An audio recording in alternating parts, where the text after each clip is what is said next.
शरण सदगुरु सदन के श्री गया शरण दास जी हमारे बीच में हैं। हम चाहते हैं करतल ध्वनि से हम उनका भी अभिनंदन और स्वागत करें। हम लोग जय सियाराम बोलते हैं, हम लोग सीता माता को छोड़ते नहीं हैं, हम लोग उनको साथ लेकर के चलते हैं कि सिया माँ का अगर आशीर्वाद है तो राम जी का आशीर्वाद हम लोगों के साथ स्वयं आता है। इसलिए बोलिए जय सिया राम। वेद मंदिर के मुख्य पुजारी श्री गंगादास जी महाराज हमारे बीच में उपस्थित है। मैं उनका भी स्वागत और हार्दिक अभिनंदन करता हूं। जोरदार तालियों से हम उनका भी स्वागत करते हैं। हनुमान किला के महंत पीठाधीश्वर जी श्री मौनी महाराज जी भी भरद्वाज जी हम लोगों के बीच में हैं। हम उनका भी स्वागत और अभिनंदन करते हैं।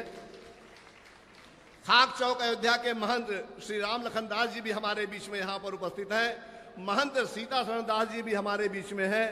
राम भजो दास जी भी हमारे यहाँ पर मंच पर आए हैं। सिया किशोर जी हैं, विजय प्रकाश जी हैं, चंद्र प्रकाश जी हैं। एक लंबी सूची हमारे पास है। मैं चाहता हूं कि एक बार सामूहिक रूप से जोरदार तालियों से हम अपने सारे साधु मंत्रों का, क्योंकि इनका ही आशीर्वाद है जो ब्राह्मणों पर होने वाले अत्याचारों को रोकने का ही काम नहीं करेगा। जिन लोगों ने ये साहस किया है उनको उत्तर प्रदेश से हमेशा सदा के लिए नेस नाबूद करते हुए उत्तर प्रदेश सीमा से बाहर पहुंचाने का काम करेगा। मैं इन साधु मंत्रों को प्रणाम करते हुए उनका स्वागत और अभिनंदन करता हूं।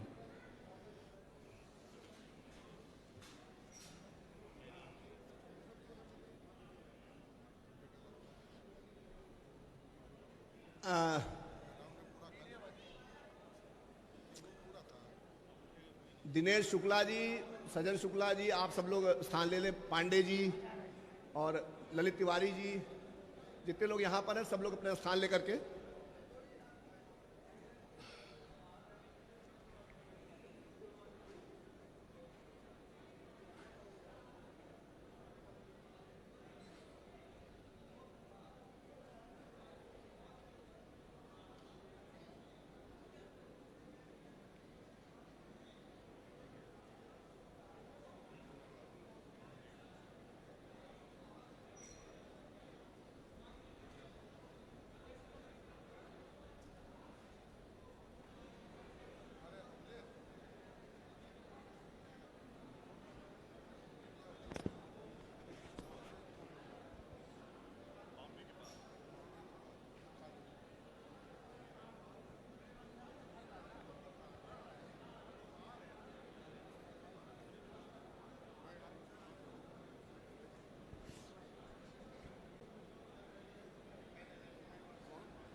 हेलो। बहुजन समाज पार्टी जिंदाबाद। जिंदाबाद जिंदाबाद बहुजन समाज पार्टी जिंदाबाद। जिंदाबाद जिंदाबाद बैंक कुंवारी मायावती जी जिंदाबाद। जिंदाबाद जिंदाबाद। बीएसपी की क्या पहचान? नीला झंडा हाथी निशान। बीएसपी की क्या पहचान? नीला झंडा हाथी निशान। बाबा साहेब अमर रहे। अमर रहे अमर रहे बाबा साहेब अमर रहे। अमर रहे अमर रहे मानवर श्री काशीराम जी अमर रहे। अमर रहे अमर रहे मानवर श्री काशीराम जी अमर रहे। अमर रहे अमर रहे। ब्राह्मण शंख बजाएगा। हाथी बढ़ता जाएगा। ब्राह्मण शंख बजाएगा। हाथी बढ़ता जाएगा। हाथी नहीं गणेश है। ब्रह्मा विष्णु महेश है। हाथी नहीं गणेश है। ब्रह्मा विष्णु महेश है। बच्चा बच्चा भीम का। बीएसपी की टीम का। बच्चा बच्चा भीम का। बीएसपी की टीम का। बहन जी अब संघर्ष करो। हम आपके साथ हैं। बहन जी अब संघर्ष करो। हम आपके साथ हैं। यूपी को बचाना है। बचाना है बचाना है बचाना है। बहन जी को मुख्यमंत्री बनाना है। बनाना है बनाना है बहन जी को मुख्यमंत्री बनाना है। बनाना है बनाना बहन कुंवारी मायावती जी जिंदाबाद। जिंदाबाद जिंदाबाद बहन कुंवारी मायावती जी जिंदाबाद। जिंदाबाद जिंदाबाद बहुजन समाज पार्टी जिंदाबाद। जिंदाबाद जिंदाबाद। धन्यवाद। जय भीम।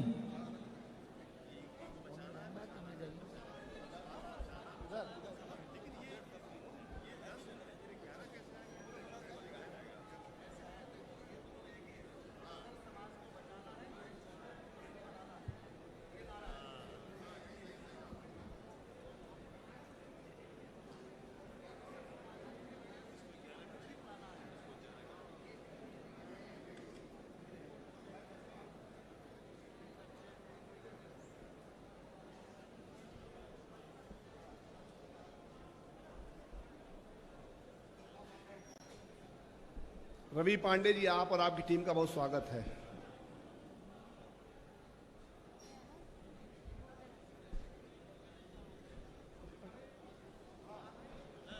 नवीन भैया वहीं बैठा।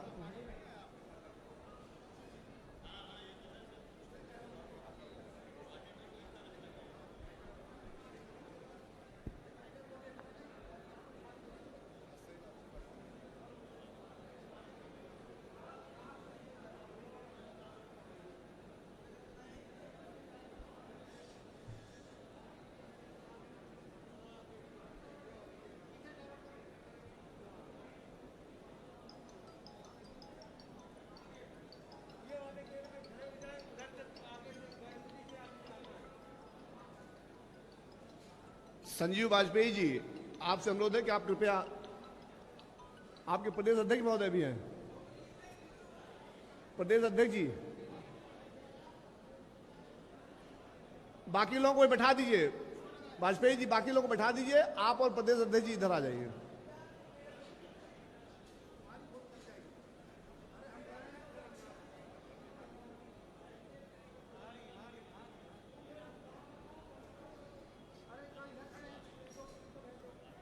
संजीव वाजपेयी जी को आने देंगे।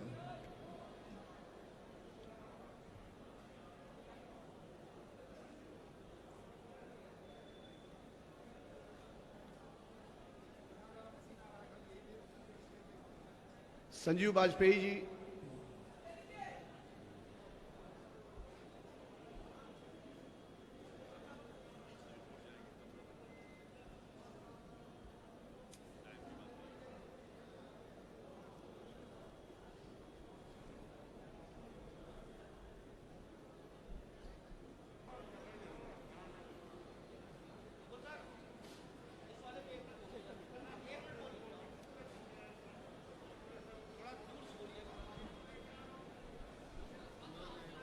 हेलो, आवाज आ रही है? हेलो हेलो हेलो, नहीं आ रही है? वो लोग कह रहे हमारे पास नहीं आ रहे, मीडिया वाले।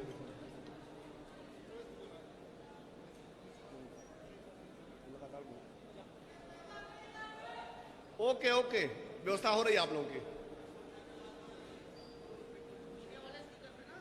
अनुराग जी,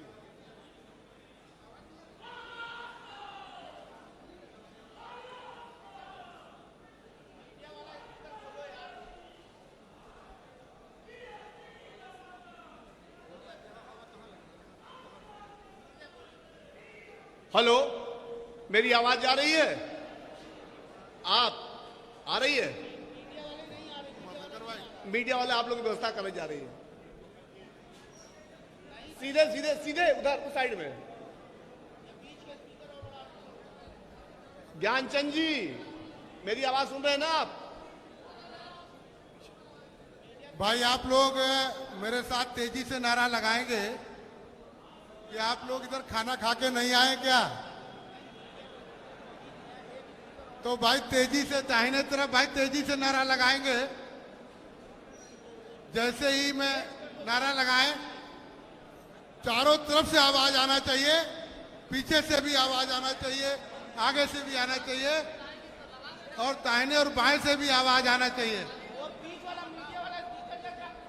बहुजन समाज पार्टी जिंदाबाद, जिंदाबाद जिंदाबाद बहुजन समाज पार्टी जिंदाबाद, जिंदाबाद जिंदाबाद बहन कुमारी मायावती जी जिंदाबाद, जिंदाबाद जिंदाबाद बहन कुमारी मायावती जी जिंदाबाद। जिंदाबाद जिंदाबाद। बीएसपी की क्या पहचान, नीला झंडा हाथी निशान, बीएसपी की क्या पहचान। नीला झंडा हाथी निशान। बाबा साहेब अमर रहे, अमर रहे अमर रहे, बाबा साहेब अमर रहे, अमर रहे अमर रहे, मानवर श्री काशीराम जी अमर रहे, अमर रहे अमर रहे, मानवर श्री काशीराम जी अमर रहे। अमर रहे अमर रहे। ब्रह्मण शंख बजाएगा,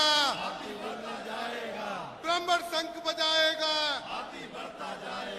हाथी नहीं गणेश है, ब्रह्मा विष्णु महेश है, हाथी नहीं गणेश है। ब्रह्मा विष्णु महेश है। बच्चा बच्चा भीम का, बीएसपी की टीम का, बच्चा बच्चा भीम का। बीएसपी की टीम का। बहन जी अब संघर्ष करो, हम आपके साथ हैं, बहन जी अब संघर्ष करो।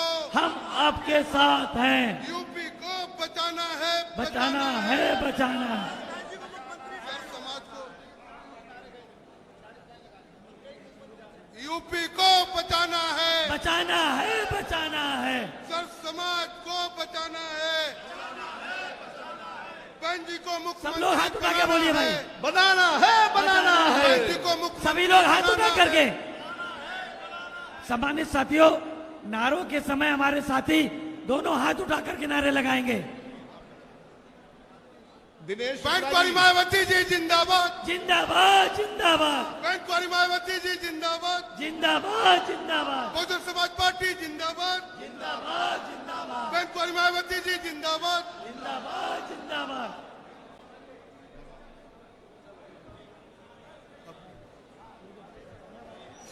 दिनेश शुक्ला जी, दिनेश शुक्ला जी, मेरी आवाज जा रही है आपके पास? सबको लेके उधर आ जाइए, उधर आ जाइए, उधर। बहुजन समाज पार्टी, जिंदाबाद बहुजन समाज पार्टी जिंदाबाद, जिंदाबाद जिंदाबाद, बहुजन समाज पार्टी जिंदाबाद, जिंदाबाद जिंदाबाद, कुमारी मायावती जिंदाबाद, जिंदाबाद जिंदाबाद। कुमारी मायावती जिंदाबाद।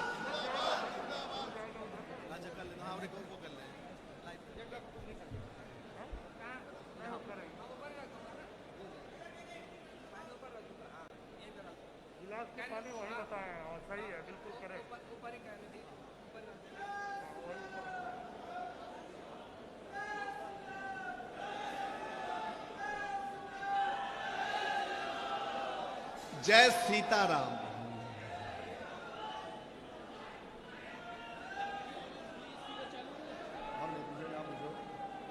हाँ भैया, मीडिया वाले चालू हो गया स्पीकर।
साथियों, हमारे जो कार्यकर्ता बंधु, आप लोग ध्यान दें, जो नारे इधर माइक से लगाए जाएंगे उन्हीं नारों को आप लोग दोहराने का काम करेंगे। जो नारे यहाँ माइक से लगाए जाएंगे उन्हीं नारों को दोहराने का काम आप लोग करेंगे।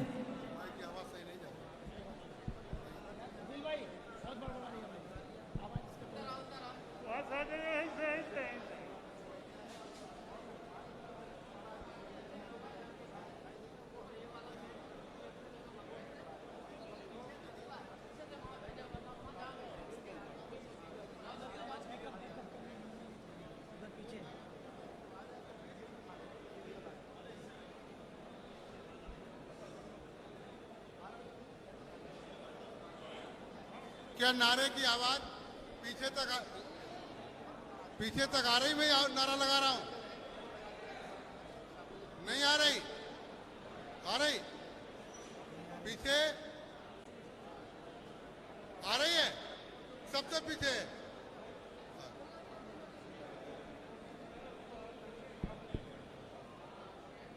फीडबैक नहीं मिल रहा। जरा एक बार आप लोग हाथ उठा के तेजी से नारा लगा दें।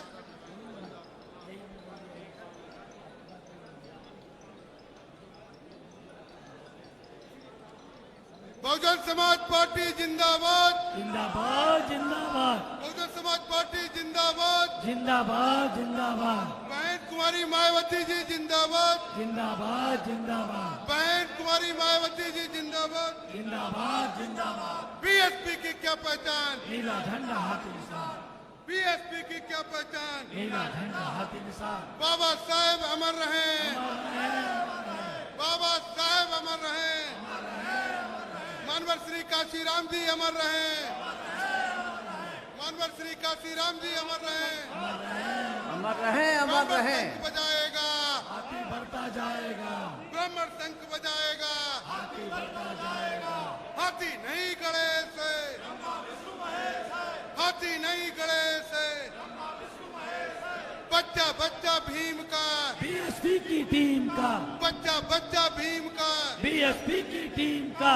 बहन जी अब संघर्ष करो, हम आपके साथ हैं, बहन जी अब संघर्ष करो, हम आपके साथ हैं। यूपी को बचाना है, बचाना है, बचाना है, यूपी को बचाना है, बचाना है, बचाना है, सर्व समाज को बचाना है, बचाना है, बचाना है, सर्व समाज को बचाना है, बचाना है, बचाना है, बहन जी को मुख्यमंत्री बनाना है, बनाना है, बनाना है, बहन जी को मुख्यमंत्री बनाना है, बनाना है, बनाना है। बहन कुमारी मायावती जी जिंदाबाद, जिंदाबाद जिंदाबाद, बहन कुमारी मायावती जी जिंदाबाद, जिंदाबाद जिंदाबाद। अरे पंकज, पंकज आप लोगों को इधर ले जाओ, उधर ले जाओ। पंकज सक्सेना उस साइड यहाँ जाओ।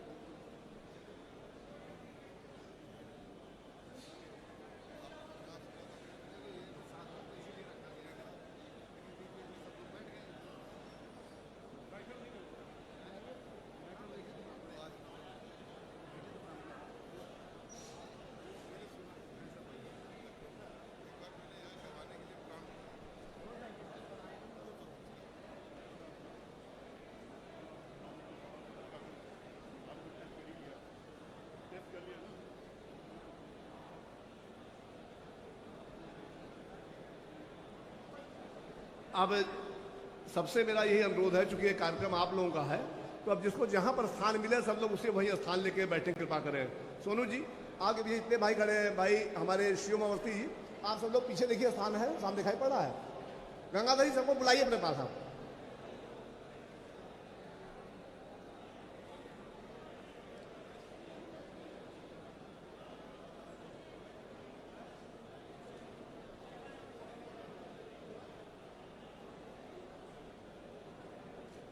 आज के इस कार्यक्रम के मुख्य अतिथि बहुजन समाज पार्टी की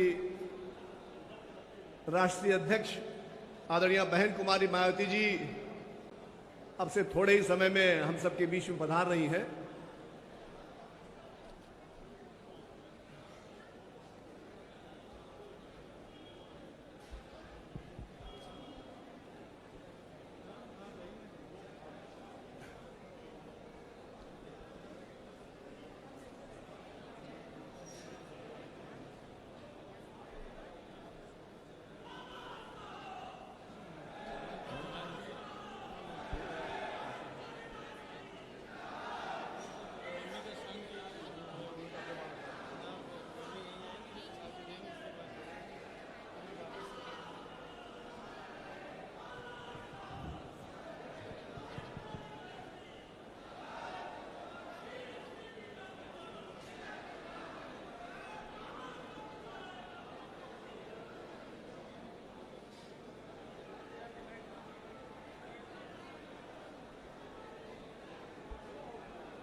मैं अपने सभी व्यवस्था में लगे हुए भाइयों से अनुरोध करूंगा कि चूंकि ये सामने और इस साइड में पूरा पैक हो गया है, तो अब कोई अव्यवस्था न होने पाए, इसलिए देखिए उधर पीछे स्थान है, वहां पर सबको बैठाएं जहां पर ये समारोह आप लोगों का है, ये हम सब का समारोह है, तो इस पे सारी व्यवस्था हम लोगों के हाथ में है। तो अगर किसी भाई को थोड़ी कोई असुविधा हो जाए तो इसको चिंता नहीं करना है, हम लोगों को लंबे युद्ध में चलना है।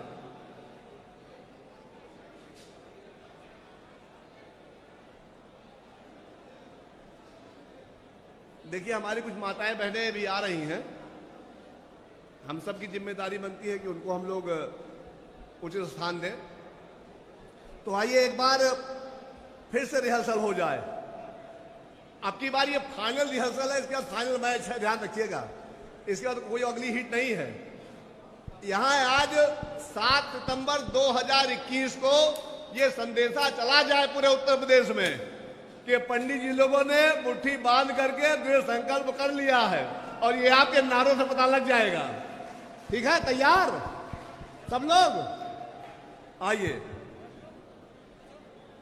बहुजन समाज पार्टी जिंदाबाद, जिंदाबाद जिंदाबाद। हमारी माताएं बहनें भी, आप लोग कहां पीछे कम हैं? सबसे ज्यादा जिम्मेदारी आप लोगों की है। अगर हम लोगों के मान सम्मान के साथ खिलवाड़ हुआ है तो हमारी सबसे पहली रक्षा की जिम्मेदारी आप लोगों की है। बहुजन समाज पार्टी जिंदाबाद, जिंदाबाद जिंदाबाद। बहुजन समाज पार्टी जिंदाबाद, जिंदाबाद जिंदाबाद। बहन कुमारी माती जिंदाबाद, जिंदाबाद जिंदाबाद। बहन कुमारी माती जिंदाबाद, जिंदाबाद जिंदाबाद। बीएसपी की क्या पहचान? नीला झंडा हाथ निशान, बीएसपी की क्या पहचान? नीला झंडा हाथ निशान। बाबा साहब अमर रहे, अमर रहे, अमर रहे, बाबा साहब अमर रहे, अमर रहे, अमर रहे। मानव श्री काशी राम जी अमर रहे, अमर रहे, अमर रहे, मानव श्री काशी राम जी अमर रहे, अमर रहे, अमर रहे। ब्राह्मण शंख बजाएगा। दिल्ली चाय। क्या हो गया? आइए, ब्राह्मण शंख बजाएगा, हाथी सरकार बनाएगा, ब्राह्मण शंख बजाएगा, हाथी सरकार बनाएगा। हाथी नहीं गणेश है, ब्रह्मा विष्णु महेश है, हाथी नहीं गणेश है, ब्रह्मा विष्णु महेश है। बच्चा बच्चा भीम का, बीएसपी की टीम का, बच्चा बच्चा भीम का, बीएसपी की टीम का। बहन जी आप संघर्ष करो, हम आपके साथ हैं। माननीय बहन जी अब से अगले 1 मिनट में हम सबके बीच में उपस्थित हो रही है। मैं अपने सभी बंधुओं से अनुरोध करूंगा कि सब लोग अपना अपना स्थान ग्रहण कर लें।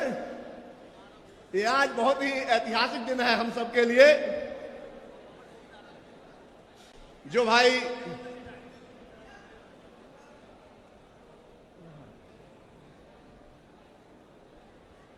आप सब लोगों की इतनी संख्या देख करके हम लोग बहुत ही गौरवान्वित है, उत्साहित है। हम आपका बहुत बहुत स्वागत और अभिनंदन करते हैं। माननीय बहन जी के आगमन पर हम लोग के जोरदार बुलंद नारों से संदेश जाना है। आप सब लोग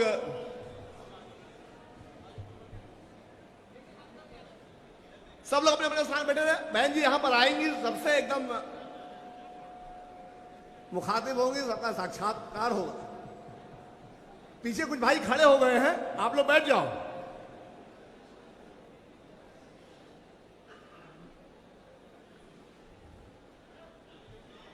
ये नारे हम लोग शुरू कर दे।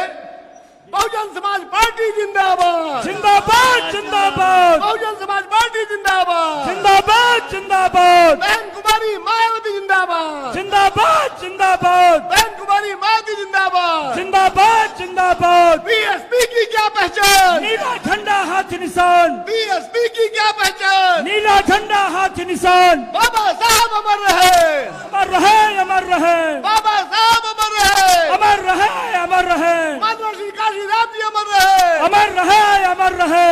ब्राह्मण शंख बजाएगा, हाथी सरकार बनाएगा, हाथी नहीं गणेश है, ब्रह्मा विष्णु महेश है। बच्चा बच्चा भीम का, बीएसपी की टीम का। बहन जी आप संघर्ष करो, हम आपके साथ हैं, बहन जी आप संघर्ष करो, हम आपके साथ हैं। बहुजन समाज पार्टी जिंदाबाद, जिंदाबाद जिंदाबाद। बहुजन समाज पार्टी जिंदाबाद, जिंदाबाद जिंदाबाद। बहुजन समाज पार्टी जिंदाबाद, जिंदाबाद जिंदाबाद बहन कुमारी माती जिंदाबाद जिंदाबाद जिंदाबाद बहन कुमारी माती जिंदाबाद जिंदाबाद जिंदाबाद दोनों हाथ आगे ललकार करके बहन कुमारी माती जिंदाबाद जिंदाबाद जिंदाबाद बहन कुमारी माती जिंदाबाद जिंदाबाद जिंदाबाद बहुजन समाज पार्टी जिंदाबाद जिंदाबाद जिंदाबाद बहन कुमारी माती जिंदाबाद जिंदाबाद जिंदाबाद बहन कुमारी माती जिंदाबाद जिंदाबाद जिंदाबाद बहुजन समाज पार्टी जिंदाबाद जिंदाबाद जिंदाबाद बहुजन समाज पार्टी जिंदाबाद जिंदाबाद जिंदाबाद बहन कुमारी माती जिंदाबाद जिंदाबाद जिंदाबाद बहन कुमारी माती जिंदाबाद जिंदाबाद जिंदाबाद बहुजन समाज पार्टी जिंदाबाद जिंदाबाद जिंदाबाद बीएसपी की क्या पहचान नीला झंडा हाथ निशान बीएसपी की क्या पहचान नीला झंडा हाथ निशान बहन कुमारी माती जिंदाबाद जिंदाबाद जिंदाबाद बहन कुमारी माती जिंदाबाद जिंदाबाद जिंदाबाद बहुजन समाज पार्टी जिंदाबाद जिंदाबाद जिंदाबाद बहुजन समाज पार्टी जिंदाबाद जिंदाबाद जिंदाबाद बहन कुमारी माती जिंदाबाद जिंदाबाद जिंदाबाद बहनों आप संघर्ष करो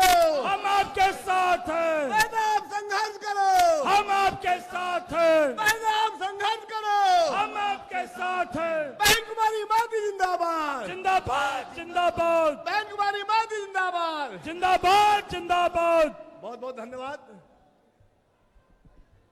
एक बार जोरदार तालियों से हम लोग अपने माननीय बहन जी का स्वागत और अभिनंदन करें।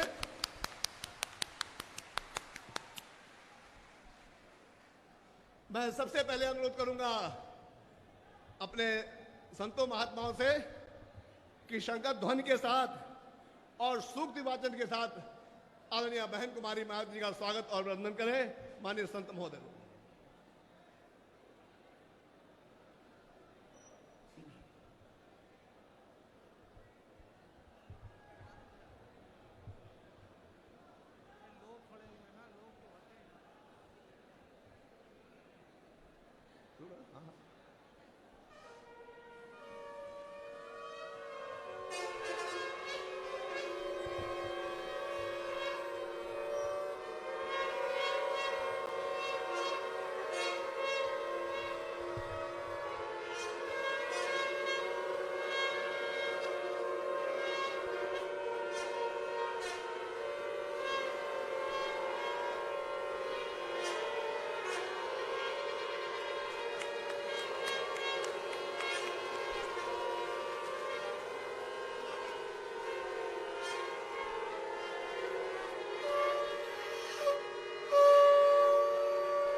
बहुत बहुत धन्यवाद।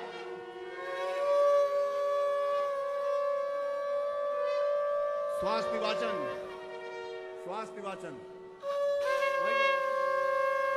वहीं से माइक आ जाओ।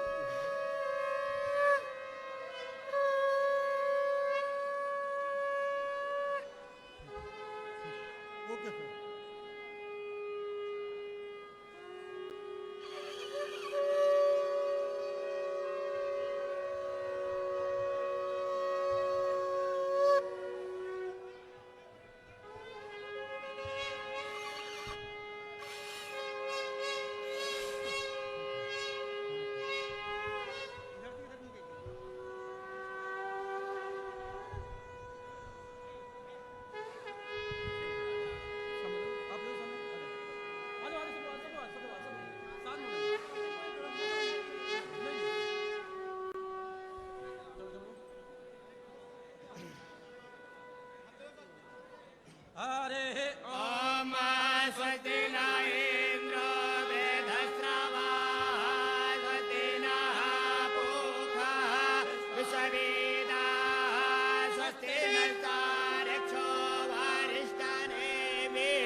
भद्रं पश्येमाक्षभिर्जतरा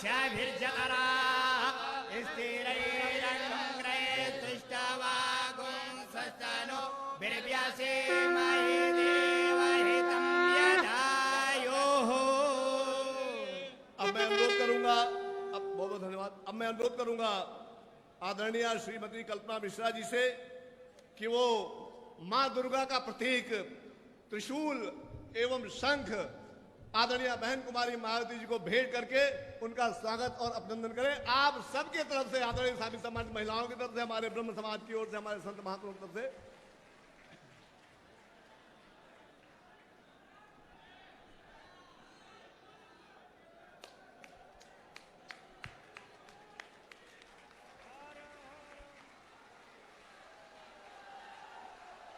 हर हर महादेव, हर हर महादेव, जय शिव शंभो।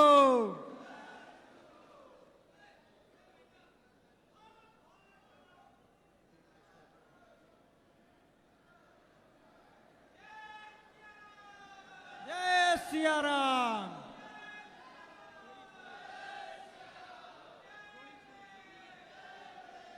अब मैं अनुरोध करूंगा परम सम्मानित बहुजन समाज पार्टी के राष्ट्रीय महासचिव सम्मानित सांसद श्री सतीश चंद्र मिश्रा जी से कि वो आज के इस कार्यक्रम के मुख्य अतिथि आदरणीय बहन कुमारी मायावती जी को गणेश जी की प्रतिमा दे करके हम सब का आवाहन करें और आदरणीय बहन कुमारी मायावती जी को अभिनंदन करने कार्य करें। माननीय सतीश मिश्रा।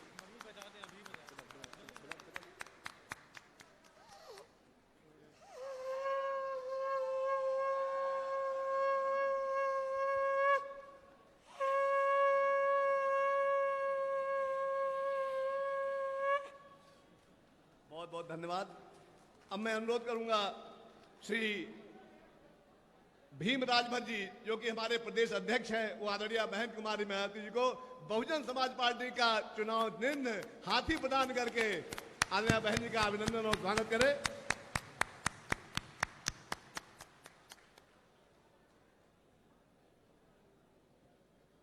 अब मैं अनुरोध करता हूं बहुजन समाज पार्टी की राष्ट्रीय अध्यक्ष, हम सबके मार्गदर्शक, हम सबके प्रेरणा स्रोत कि वो कृपया माइक पर आए, हम सबको आशीर्वाद देने के साथ साथ हम सबका आह्वान करें। आदरणीय बहन कुमारी मायावती।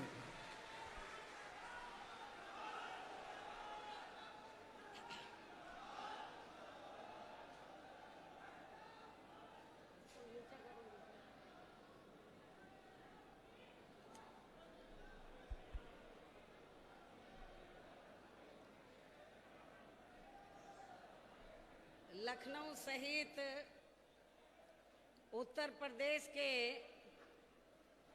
तमाम जिलों से आए हुए बीएसपी संगठन व प्रबुद्ध वर्ग में से विशेषकर ब्राह्मण समाज के पार्टी के सभी छोटे बड़े पदाधिकारी, कार्यकर्तागण एवं महिलाएं तथा मीडिया बंधुओं, सबसे पहले मैं बीएसपी के राष्ट्रीय महासचिव व राज्यसभा सांसद श्री सतीश चंद्र मिश्र एवं उनकी पूरी टीम का तथा साथ ही प्रबुद्ध वर्ग में से खासकर ब्राह्मण समाज के पार्टी के छोटे बड़े पदाधिकारियों का तथा पार्टी संगठन के भी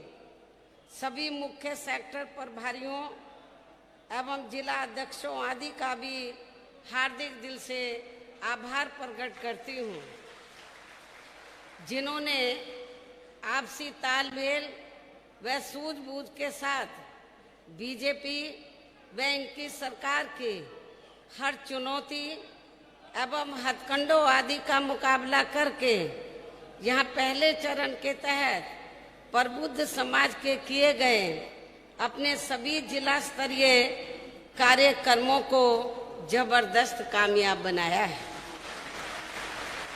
और इन कार्यक्रमों में मेरे दिशा निर्देशन में श्री एस.सी. मिश्र ने प्रबुद्ध वर्ग में से अपने ब्राह्मण समाज के लोगों को भी दलितों की तरह कभी भी ना गुमराह होने वाला तथा ना ही किसी के बहकावे में व प्रलोभन आदि में भी आने वाला समाज बनाने का हर संभव पूरा प्रयास किया है। और यदि वास्तव में ऐसा संभव हो जाता है तो फिर हमारी पार्टी को यहाँ आगामी विधानसभा चुनाव में सन 2007 की तरह अपनी पूर्ण बहुमत की सरकार बनाने से कोई भी ताकत रोक नहीं सकती है। हालांकि इस मामले में मुझे अपने दलित वर्ग के लोगों पर शुरू से ये गर्व रहा है कि इन्होंने बिना गुमराह व बहकावे आदि में आए हुए पार्टी के कठिन से कठिन दौर में भी अपनी पार्टी का कभी भी साथ नहीं छोड़ा है। अर्थात ये लोग एक मजबूत चट्टान की तरह हमेशा अपनी पार्टी के साथ खड़े रहे हैं। साथ ही मैं यहाँ ये भी उम्मीद करती हूँ कि बीएसपी से जुड़े अन्य सभी वर्गों के लोग भी इनकी तरह अब आगे कभी भी गुमराह नहीं होंगे तथा ना ही किसी के बहकावे में व ना ही किसी के प्रलोभन आदि में भी आएंगे। जबकि इनको ये मालूम होना चाहिए कि पिछले कुछ वर्षों में चाहे यहाँ सपा की सरकार रही हो या वर्तमान में बीजेपी की सरकार चल रही हो, लेकिन इन सभी सरकारों की रही जातिवादी, संकीर्ण व पूंजीवादी सोच होने के कारण यहाँ सर्व समाज में से विशेषकर गरीबों, मजदूरों, कर्मचारियों, किसानों, छोटे व्यापारियों एवं अन्य मेहनतकश लोगों के साथ साथ दलितों, पिछड़ों, अकलियतों व प्रबुद्ध वर्ग में से ब्राह्मण समाज के लोगों का भी हर स्तर पर काफी ज्यादा शोषण एवं उत्पीड़न आदि हुआ है, जो अभी भी जारी है, जिससे दुखी होकर अब ये ब्राह्मण समाज के लोग भी प्रदेश के नगर नगर, शहर शहर, गांव गांव, गली गली, कूचों व चौराहों आदि में ये खुलकर कहने लगे हैं कि इन सभी पार्टियों की सरकारों की तुलना में बीएसपी का शासनकाल हर मामले में व हर स्तर पर कई गुना बेहतर रहा है। लेकिन हमने बीजेपी के प्रलोभन भरे वायदों के बहकावे में आकर इस बार इनकी पूर्ण बहुमत की सरकार बना के बहुत बड़ी गलती की है। जबकि बीएसपी की रही सरकार ने ब्राह्मण समाज के लोगों की अपनी सुरक्षा, सम्मान व तरक्की आदि के मामले में हर स्तर पर अनेकों ऐतिहासिक कार्य किए हैं। साथ ही इन पर कोई भी जुल्म जाति आदि नहीं होने दी है तथा इनकी रोटी रोजी का भी पूरा ध्यान रखा है। इसके साथ साथ हमने अपनी पार्टी संगठन में व चुनाव में टिकट देने तथा सरकार बनने पर मंत्री आदि बनाने के मामले में भी इनको उचित प्रतिनिधित्व दिया है। और इन सब बातों का एहसास कराने तथा इन्हें फिर से बीजेपी व अन्य पार्टियों के भी बहकावे में नहीं आने तथा इनके विकास एवं उत्थान आदि के लिए भी इन्हें पुनः पार्टी में जोड़ने के लिए बीएसपी द्वारा व मेरे दिशा निर्देशन में पार्टी के राष्ट्रीय महासचिव एवं राज्यसभा सांसद श्री सतीश चंद्र मिश्र के नेतृत्व में दिनांक 23 जुलाई सन 2021 से प्रबुद्ध वर्गों की विचार संगोष्ठी करने का कार्यक्रम अयोध्या से शुरू किया गया है। और पहले चरण का ये कार्यक्रम प्रदेश के लगभग सभी जिलों में काफी सफल रहा है, जिसका आज मेरे द्वारा समापन भी किया जा रहा है। वैसे पार्टी के इस पहले चरण के कार्यक्रम को विफल करने के लिए बीजेपी व इनकी सरकार ने हर प्रकार के साम, दाम, दंड भेद आदि हथकंडे भी खूब इस्तेमाल किए हैं, जिसमें इनको ज़्यादातर निराशा ही हाथ लगी है। साथ ही यहाँ मैं ये भी कहना चाहती हूँ कि श्री एस.सी. मिश्र ने पूरे प्रदेश में अपने हर कार्यक्रम के दौरान पार्टी की सरकार बनने पर विशेषकर ब्राह्मण समाज के हित एवं कल्याण को लेकर जो कुछ भी कहा है तो उस पर आप लोगों को जरूर विश्वास करना चाहिए। और आज मैं खुद भी प्रबुद्ध वर्ग में से ब्राह्मण समाज के लोगों को भी ये वायदा करती हूँ कि यूपी में इस बार बीएसपी की सरकार बनने पर अन्य सभी समाज के लोगों के साथ साथ ब्राह्मण समाज की भी सुरक्षा, सम्मान व तरक्की आदि का सन 2007 में बीएसपी की पूर्ण बहुमत की रही सरकार की तरह ही इनका पुनः पूरा ध्यान रखा जाएगा तथा इनको किसी भी मामले में निराश नहीं होने दिया जाएगा। इतना ही नहीं बल्कि इनके साथ व अन्य समाज के लोगों के साथ भी संकीर्ण मानसिकता व जातिगत एवं राजनीतिक द्वेष की भावना से जो भी गलत कार्रवाई की गई है तो फिर बीएसपी की सरकार बनने पर उन सभी मामलों की उच्च स्तरीय जांच कराई जाएगी। जांच में दोषी पाए गए अधिकारियों के विरुद्ध सख्त कार्रवाई की जाएगी तथा पीड़ितों को न्याय व उनके आर्थिक हुए नुकसान की भी भरपाई की जाएगी, जिसके लिए अब इन लोगों को भी यहाँ आगामी विधानसभा चुनाव में सन 2007 की तरह ही बीएसपी से पुनः हर स्तर पर पूरी ईमानदारी व निष्ठा से खुलकर जुड़ना होगा। और इसके लिए श्री एस.सी. मिश्र ने भी पार्टी के हर कार्यक्रम में विशेषकर अपने ब्राह्मण समाज को बीएसपी से जोड़ने का हर संभव पूरा प्रयास किया है, जिसमें हमें काफी हद तक सफलता भी मिलती दिखाई दे रही है। और अब दूसरे चरण के तहत पार्टी के मंडल व विधानसभा स्तर पर बनाए गए सभी पदाधिकारियों को शहरों व गांवों आदि में जाकर अपने ब्राह्मण समाज को युद्ध स्तर पर बीएसपी में जोड़ना है। अर्थात अब इन्हें भी हर स्तर पर पार्टी को सहयोग देकर फिर से यहाँ सन 2007 की तरह ही बीएसपी की पूर्ण बहुमत की सरकार बनाना है।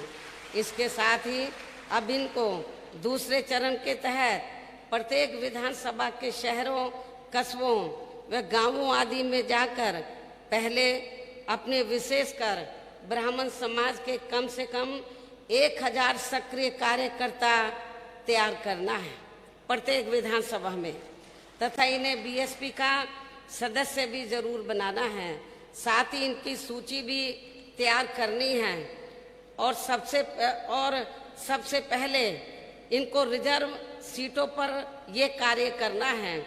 उसके बाद फिर इनको सामान्य सीटों में भी ये कार्य करना है, जिनका फिर बंद जगह पर श्री एस.सी. मिश्र व ब्राह्मण समाज के अन्य वरिष्ठ पदाधिकारियों द्वारा भी कैडर कैंप लिया जाएगा ताकि फिर वे अपनी विधानसभा में विशेषकर अपने ब्राह्मण समाज को बीएसपी से सही से जोड़ सके।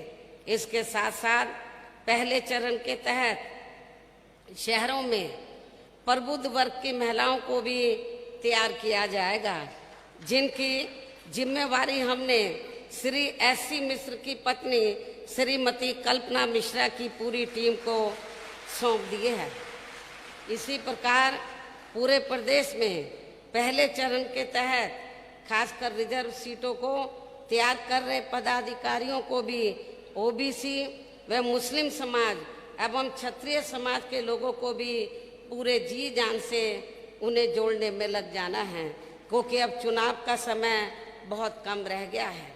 और अब मैं इस मौके पर मीडिया बंधुओं को भी अपनी पार्टी के संबंध में ये भी कहना जरूरी समझती हूँ कि बीएसपी सर्वजन हिताय व सर्वजन सुखाय की सोच व सिद्धांतों पर चलने वाली देश की अकेली एक ऐसी पार्टी है जिसकी कथनी व करनी में कभी भी कोई अंतर नहीं होता है, क्योंकि बीएसपी जो कहती है तो उस पर अपनी पूरी ईमानदारी व निष्ठा से अमल भी करती है।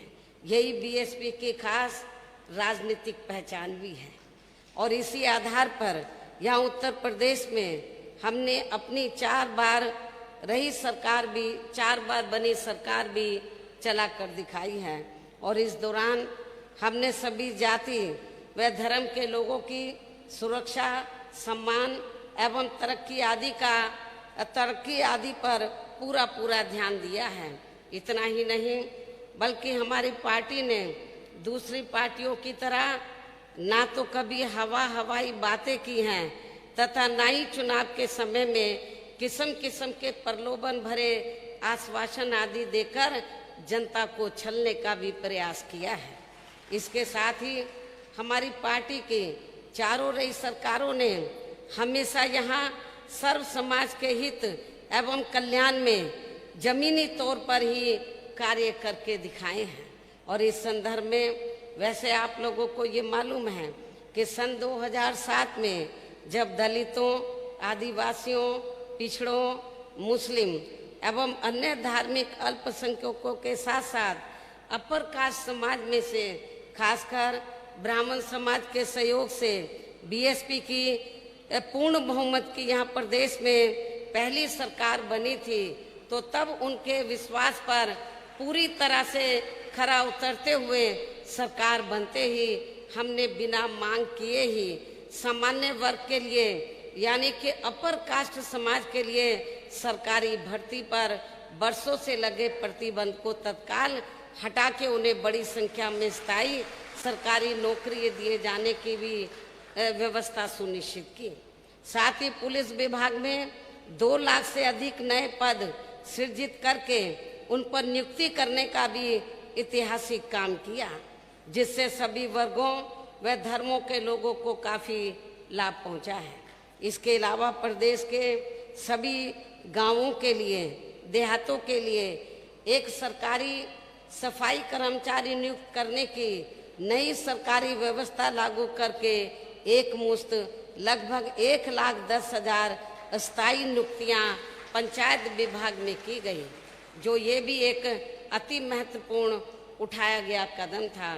साथ ही विशेष अभियान के तहत सरकार के अधिकांश विभागों में रिक्त पड़े पदों को भी भरा गया। इस प्रकार से कुल मिलाकर बीएसपी की सरकार में किसी भी जाति व धर्म के लोगों के साथ कभी भी हमने कोई जुल्म, जाति, अन्याय, अत्याचार व उनका शोषण आदि भी नहीं होने दिया है। साथ ही प्रदेश में हर स्तर पर कानून द्वारा कानून का राज भी स्थापित किया है। इतना ही नहीं बल्कि अपर कास्ट समाज में से ब्राह्मण समाज को भी अन्य समाज की तरह ही पार्टी व सरकार में हर स्तर पर उचित भागीदारी देकर उनको पूरा मान सम्मान एवं सुरक्षा आदि प्रदान की गई तथा जिस पर कभी भी कोई समझौता नहीं किया गया है। लेकिन ठीक इसके विपरीत सन 2012 में सत्ता परिवर्तन होने के बाद जब सपा की सरकार बनी तो तब उस पार्टी की कथनी व करनी में अंतर होने तथा जातिगत द्वेष एवं दुर्भावना आदि होने के कारण सर्व समाज में से ब्राह्मण समाज को भी काफी बड़े पैमाने पर उत्पीड़न व शोषण आदि होने का शिकार होना पड़ा, जिससे दुखी होकर फिर ये लोग सपा सरकार से मुक्ति पाने के लिए भाजपा की बड़ी बातों के बहकावे में व प्रलोभन आदि में आ गए और उनको अपना वोट देकर उनकी भारी बहुमत की सरकार बड़ी उम्मीदों के साथ बनवा दी, जिस पर ये सरकार अभी तक भी खरी नहीं उतरी है। और अब इस भाजपा सरकार के शासनकाल में भी उन पर जुल्म, जाति, अन्याय, अत्याचार, शोषण व द्वेषपूर्ण कार्रवाई आदि होनी कम नहीं हुई है, बल्कि उनके विरुद्ध दिल दहलाने देने वाली ऐसी घटनाएं भी हुई हैं जो देश भर में चर्चा का विषय रहा है। जिससे अब प्रबुद्ध वर्ग में से विशेषकर ब्राह्मण समाज के लोग भाजपा सरकार की ऐसी गलत नीतियों व उनकी जातिवादी एवं द्वेषपूर्ण कार्यशैली आदि से काफी ज्यादा दुखी व त्रस्त ही नहीं बल्कि काफी ज्यादा आक्रोशित भी हैं, गुस्से में भी हैं, जिसे ध्यान में रखकर ही फिर बीएसपी ने इनकी सुरक्षा, सम्मान व तरक्की आदि को लेकर पहले चरण के तहत यूपी के लगभग सभी जिलों में विचार संगोष्ठी के कार्यक्रम आयोजित किए हैं, जो बीजेपी व उनकी सरकारी बाधाओं के बावजूद भी जबरदस्त सफल रहे हैं। इतना ही नहीं बल्कि इन सभी कार्यक्रमों में इस वर्ग के लोगों की लगातार उत्साहपूर्ण व धमाकेदार हुई भागीदारी ने सभी बीएसपी विरोधी पार्टियों को काफी चिंतित व बेचैन भी करके रख दिया है, जिसके कारण ही अब बीजेपी भी यहाँ बीएसपी की तर्ज पर प्रबुद्ध वर्ग के तथा महिलाओं आदि के भी सम्मेलन करने में जुट गई है।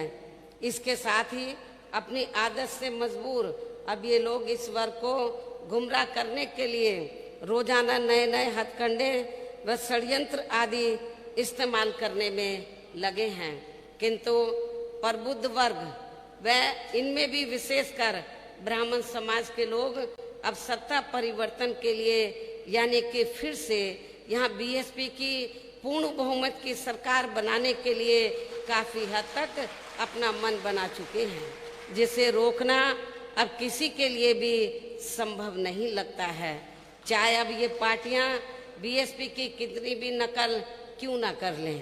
और अब मैं पहले चरण के इस कार्यक्रम के समापन पर तथा दूसरे चरण के कार्यक्रम की भी शुरुआत करने के मौके पर मीडिया के जरिए प्रदेश के सभी वर्गों व धर्मों के लोगों से यही अपील करती हूँ कि वे अपने परिवार के हित एवं कल्याण के लिए तथा उनके जान माल व ईमान की सुरक्षा एवं मान सम्मान आदि के साथ साथ बेहतर भविष्य के लिए भी दलित समाज की तरह वे उनसे प्रेरणा लेकर पूरे तन मन धन से बीएसपी से जरूर जुड़ें।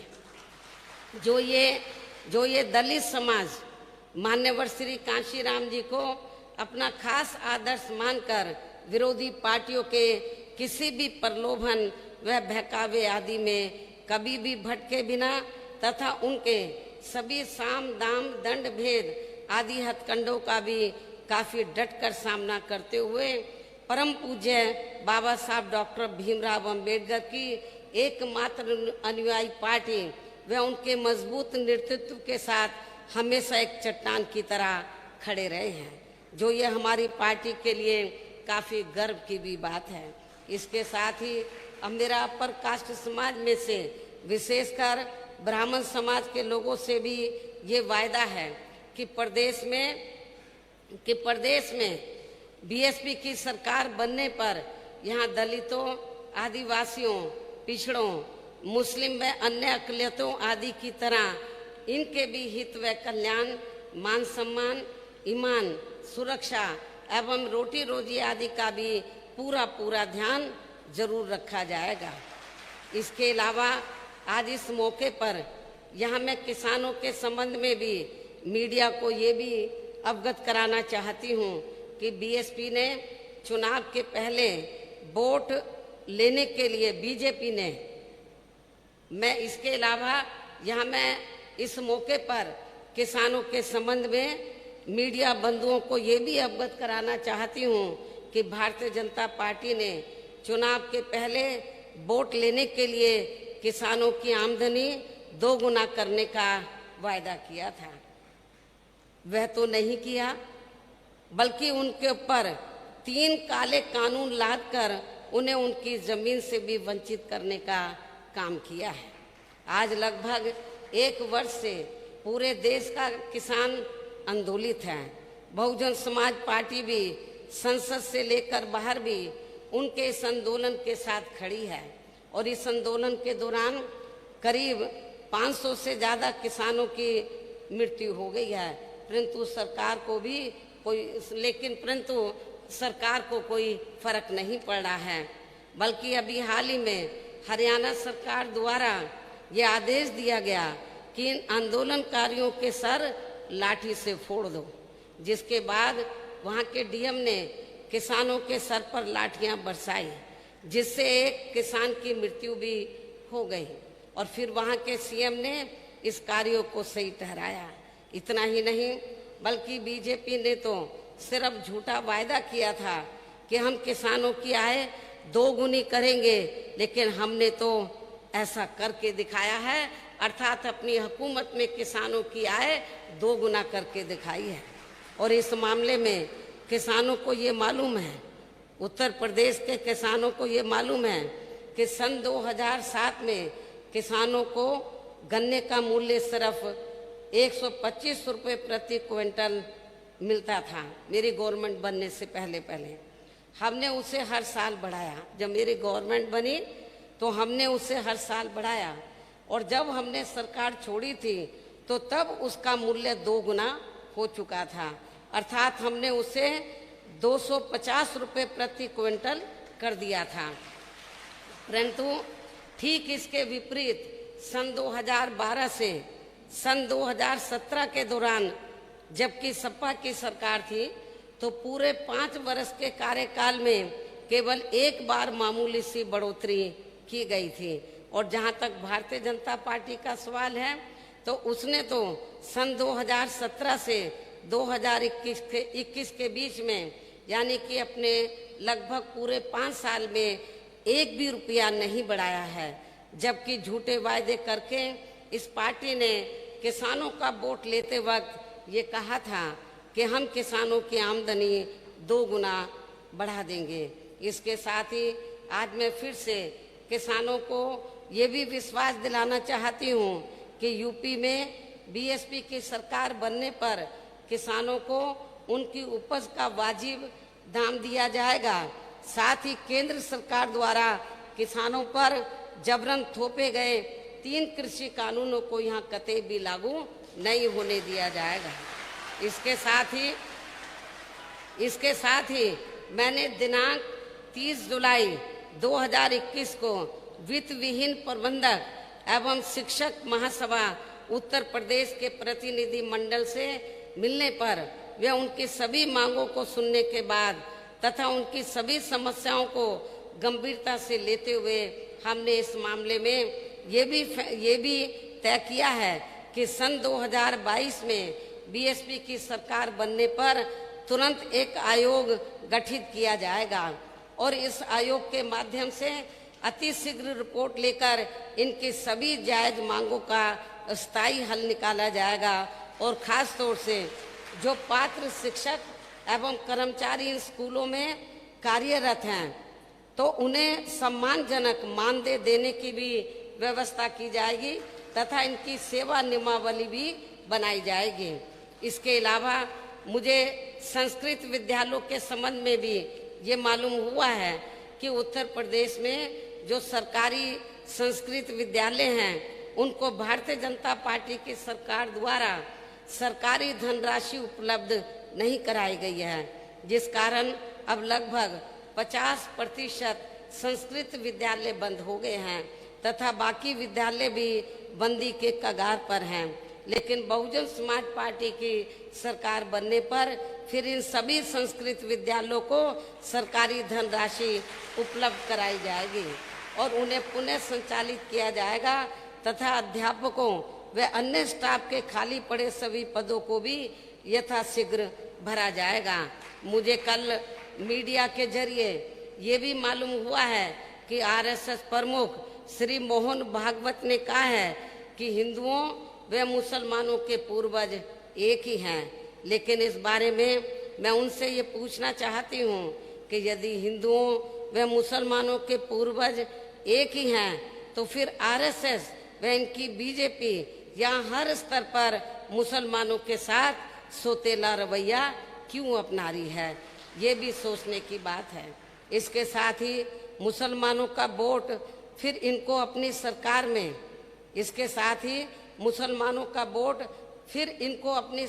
में तबाह व बर्बाद करने के मामले में मामले में भी सपा व कांग्रेस पार्टी भी कोई कम नहीं है। खासकर पश्चिमी यूपी का मेरठ मलियाना कांड व मुजफ्फरनगर कांड को यहाँ के मुस्लिम लोगों को जल्दी से भूलना नहीं चाहिए, ये भी मेरी उनसे खास अपील है। और इस मामले में वैसे ये बात भी सर्वविदित है कि बीएसपी जो कहती है वह करके भी दिखाती है। और अब मैं मीडिया बंधुओं को अपने खुद के बारे में भी ये बताना चाहती हूँ कि मैं 2 फरवरी सन 2021 से लगातार यहाँ लखनऊ में स्थित हूँ, मौजूद हूँ और आए दिन मैं पार्टी की छोटी बड़ी बैठकें लगातार यहाँ ले रही हूँ।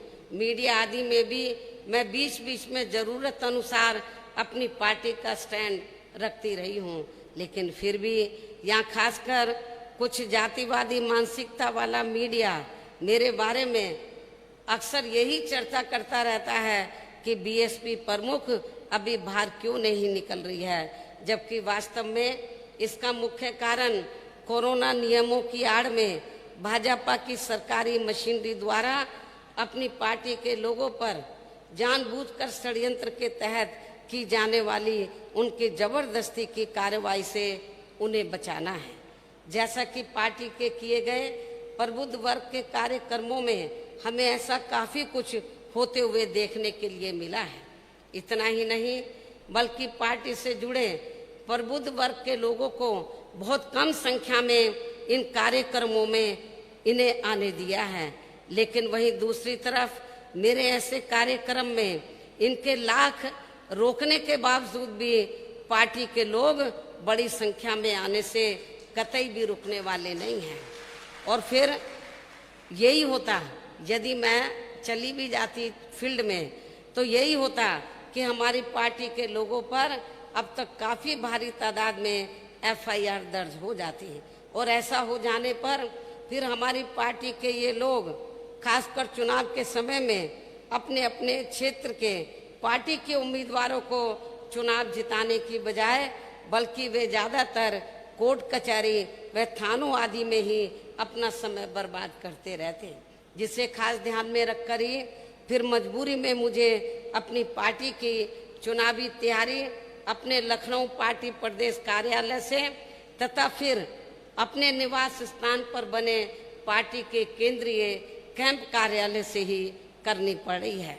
और इसलिए ही आज प्रबुद्ध वर्ग का समापन कार्यक्रम भी हमें मजबूरी में पार्टी के प्रदेश कार्यालय में रखना पड़ा है।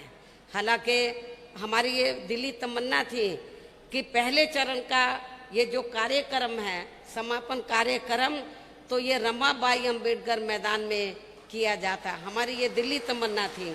लेकिन मुझे जब ये जानकारी मिली कि काफी जगह इन्होंने संख्या निर्धारित कर दी थी, जब प्रबुद्ध वर्ग के प्रोग्राम हो रहे थे श्री एस.सी. मिश्र जी के, तो कुछ जगह इन्होंने जानबूझकर तो ये संख्या निर्धारित कर दी थी कि 50 से ज्यादा लोग प्रोग्राम में नहीं आएंगे।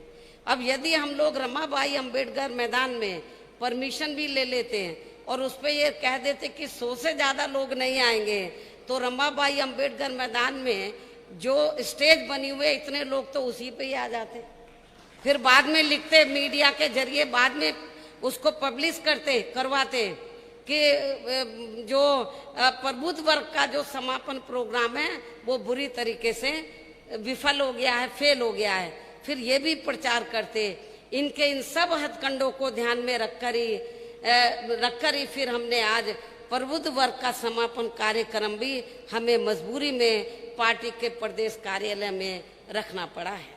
लेकिन चुनाव घोषित होने पर फिर ये सरकार पार्टी के प्रोग्राम में हमारे लोगों के आने की संख्या पर जल्दी से रोक नहीं लगा सकती है, क्योंकि ऐसा किए जाने पर फिर सभी विपक्षी पार्टियां चुनाव आयोग में जाकर इसकी शिकायत कर सकती हैं, अर्थात फिर ये लोग भीड़ को आसानी से रोक नहीं सकते हैं। इस प्रकार इन सब बातों को ध्यान में रखकर हमें चुनाव घोषित होने से पहले अब बहुत ही संभल कर चलना होगा। इसके साथ ही अब मैं आप लोगों को ये भी बताना चाहती हूँ, पार्टी के सभी लोगों को ये भी बताना चाहती हूँ कि अगले महीने 9 अक्टूबर को बीएसपी के जन्मदाता एवं संस्थापक मान्यवर श्री कांशीराम जी की पुण्यतिथि है।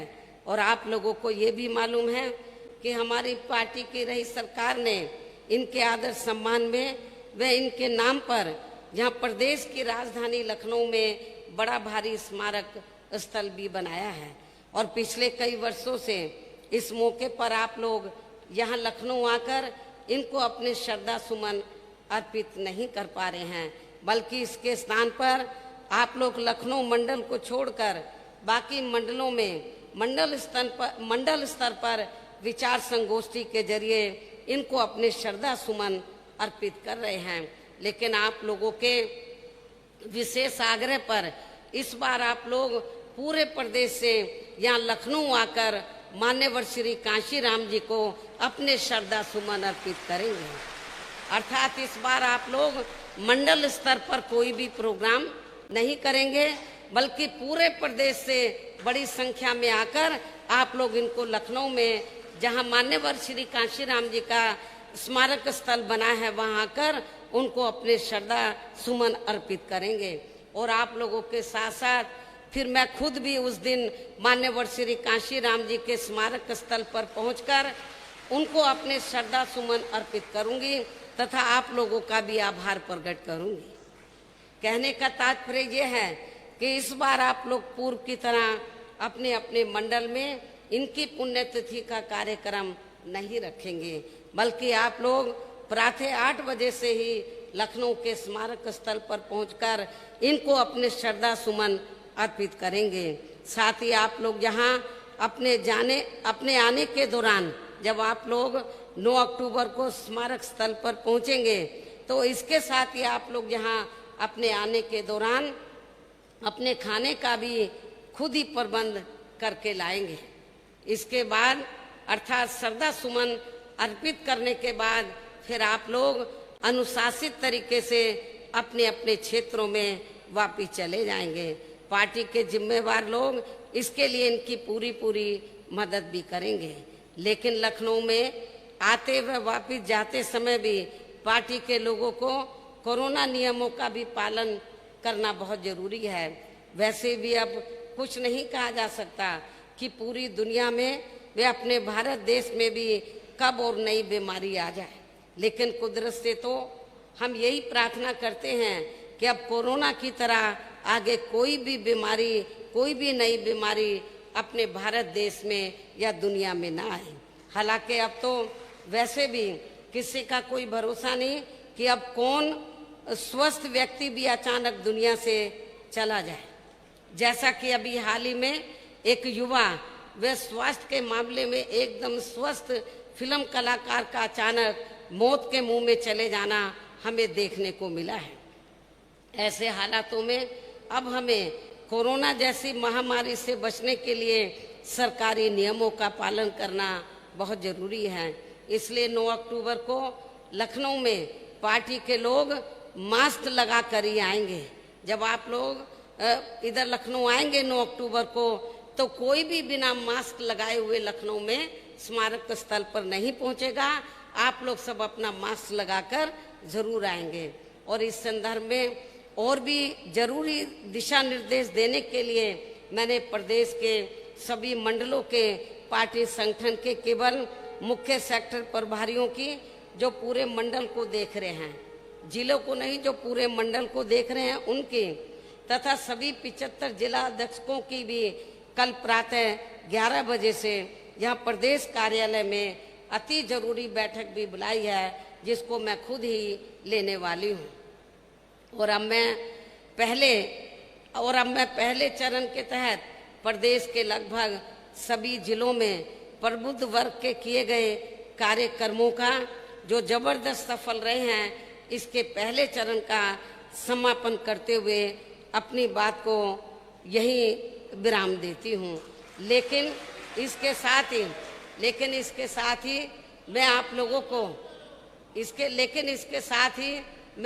को फिर से ये विश्वास दिलाना चाहती हूँ कि उत्तर प्रदेश में इस बार जब बीएसपी की सरकार पूर्ण बहुमत की बनेगी सन 2007 की तरह, तो मैं आपको विश्वास दिलाना चाहती हूँ कि जिस प्रकार सन 2007 में बीएसपी की पूर्ण बहुमत की सरकार बनी और हमने अपने पूरे कार्यकाल में सर्वजन हिताय अपनी सरकार की हर नीति सर्वजन हिताय सर्वजन सुखाय के आधार पर बनाकर जो सर्व समाज के हितों का हर स्तर पर हर मामले में पूरा ध्यान रखा है, तो मैं आपको ये वायदा करती हूँ, विश्वास दिलाना चाहती हूँ कि आप लोगों को जब आपकी ये सरकार फिर से बन जाएगी तो आप लोगों को सन 2007 के दौरान जैसे हमारी सरकार बनी, जिस प्रकार से हमने आप लोगों के हितों का, अकेले दलितों का नहीं, पिछड़ों का नहीं, अकलियतों का नहीं,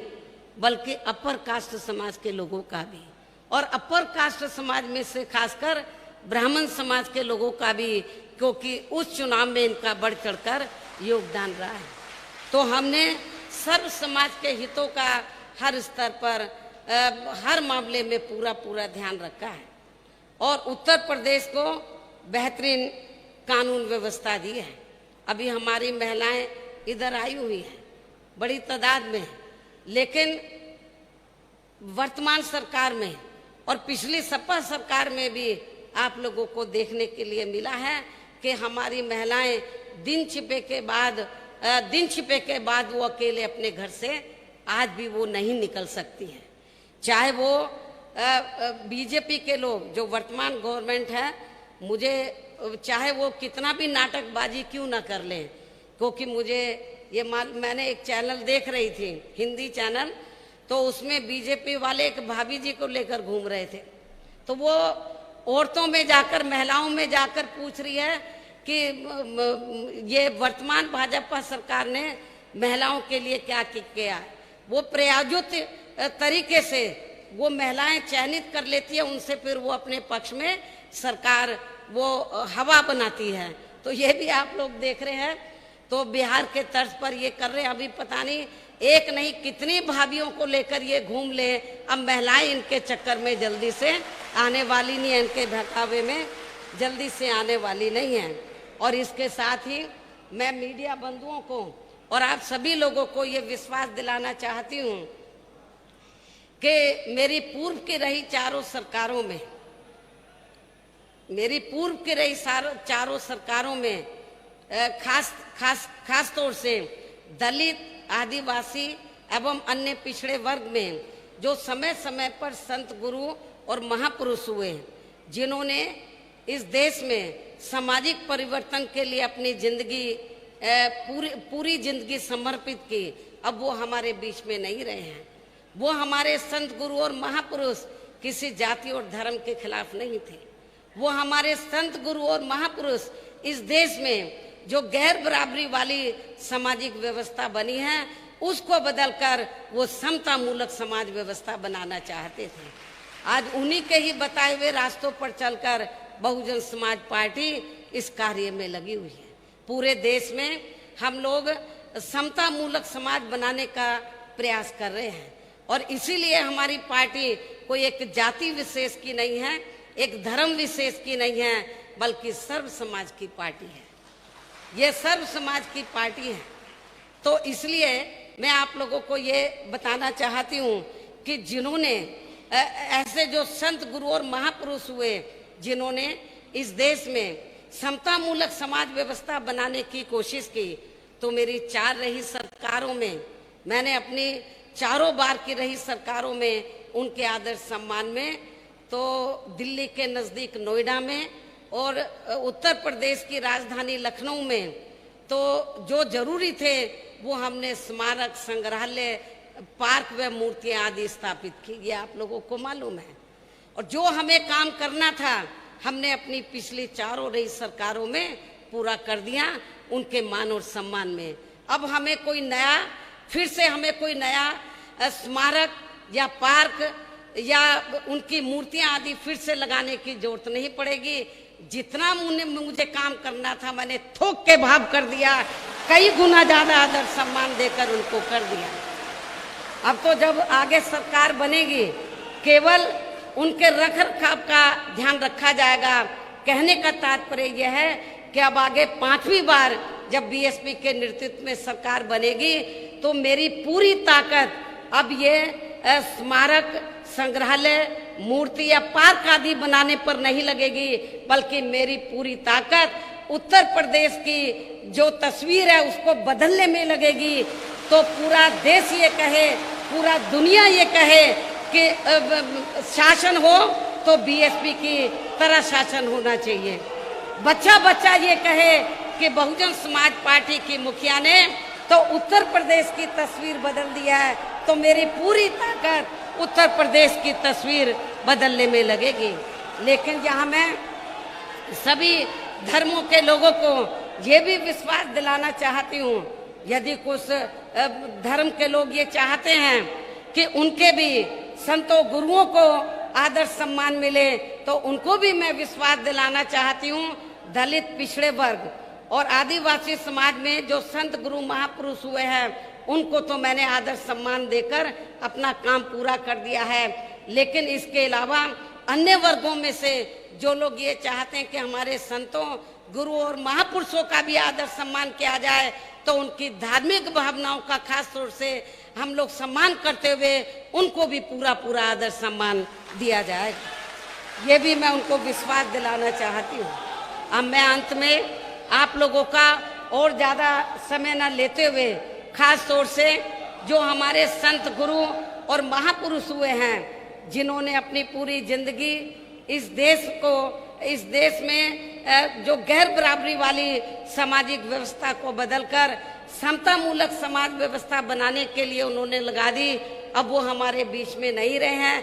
उनको मैं नमन करते हुए अब आप लोगों से रजा लेती हूँ। जय भीम, जय भारत।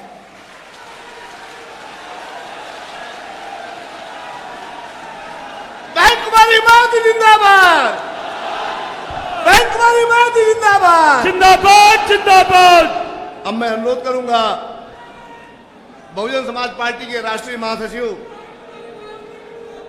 सम्मानित श्री सतीश मिश्रा जी से कि वो कृपया माइक पर आए और अपना अध्यक्षीय संबोधन करने की बात करें। माननीय सतीश मिश्रा जी।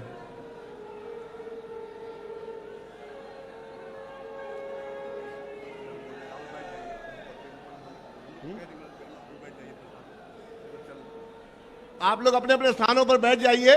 अभी माननीय सतीश मिश्रा जी का संबोधन आप लोगों को सुनना है। अपने अपने स्थान पर आप लोग बैठ जाइए। मंच पर उपस्थित बहुजन समाज पार्टी की सम्मानित राष्ट्रीय अध्यक्ष, उत्तर प्रदेश की 4 बार मुख्यमंत्री, और आप जिस तरीके से पूरे उत्तर प्रदेश में 74 जिले में आने के बाद मैं ये दावे के साथ कह सकता हूं कि जिस तरह का समर्थन हमको पूरे प्रदेश में मिला है कि अब सन 2022 में बहन मायावती जी को आप लोग 5वीं बार उत्तर प्रदेश का मुख्यमंत्री देखने का काम करेंगे। और ये संकल्प हमारी हर मीटिंग में हमारे साथियों ने लेने का काम किया है। मैं अपनी बात शुरू करूं, मैं बहुत सूक्ष्म में अपनी बात रखूंगा कि क्योंकि हमारी नेता, हमारी राष्ट्रीय अध्यक्ष बहन मायावती जी ने सब कुछ आपके सामने रख दिया है। लेकिन अपनी बात शुरू करने के पहले मैं एक बार जो मैं अंत में संकल्प लेवाता था, मैं एक बार शुरू में आपसे संकल्प करवाना चाहता हूं कि हम लोग 2022 में बहन मायावती जी को उत्तर प्रदेश का 5वीं बार मुख्यमंत्री बनाएंगे। आप लोग अपने दोनों हाथ उठा करके एक बार ये हम लोगों को इशारा कर दीजिए कि आप ये संकल्प लेने का काम कर रहे हैं। बहुत बहुत बहुत धन्यवाद। मैं पिछले 23 जुलाई से पूरे उत्तर प्रदेश में हर जिले में गया हूं और अयोध्या से हमने शुरुआत की थी। अयोध्या से जब हमको बहन मायावती जी ने, हमारी राष्ट्रीय अध्यक्ष ने कहा कि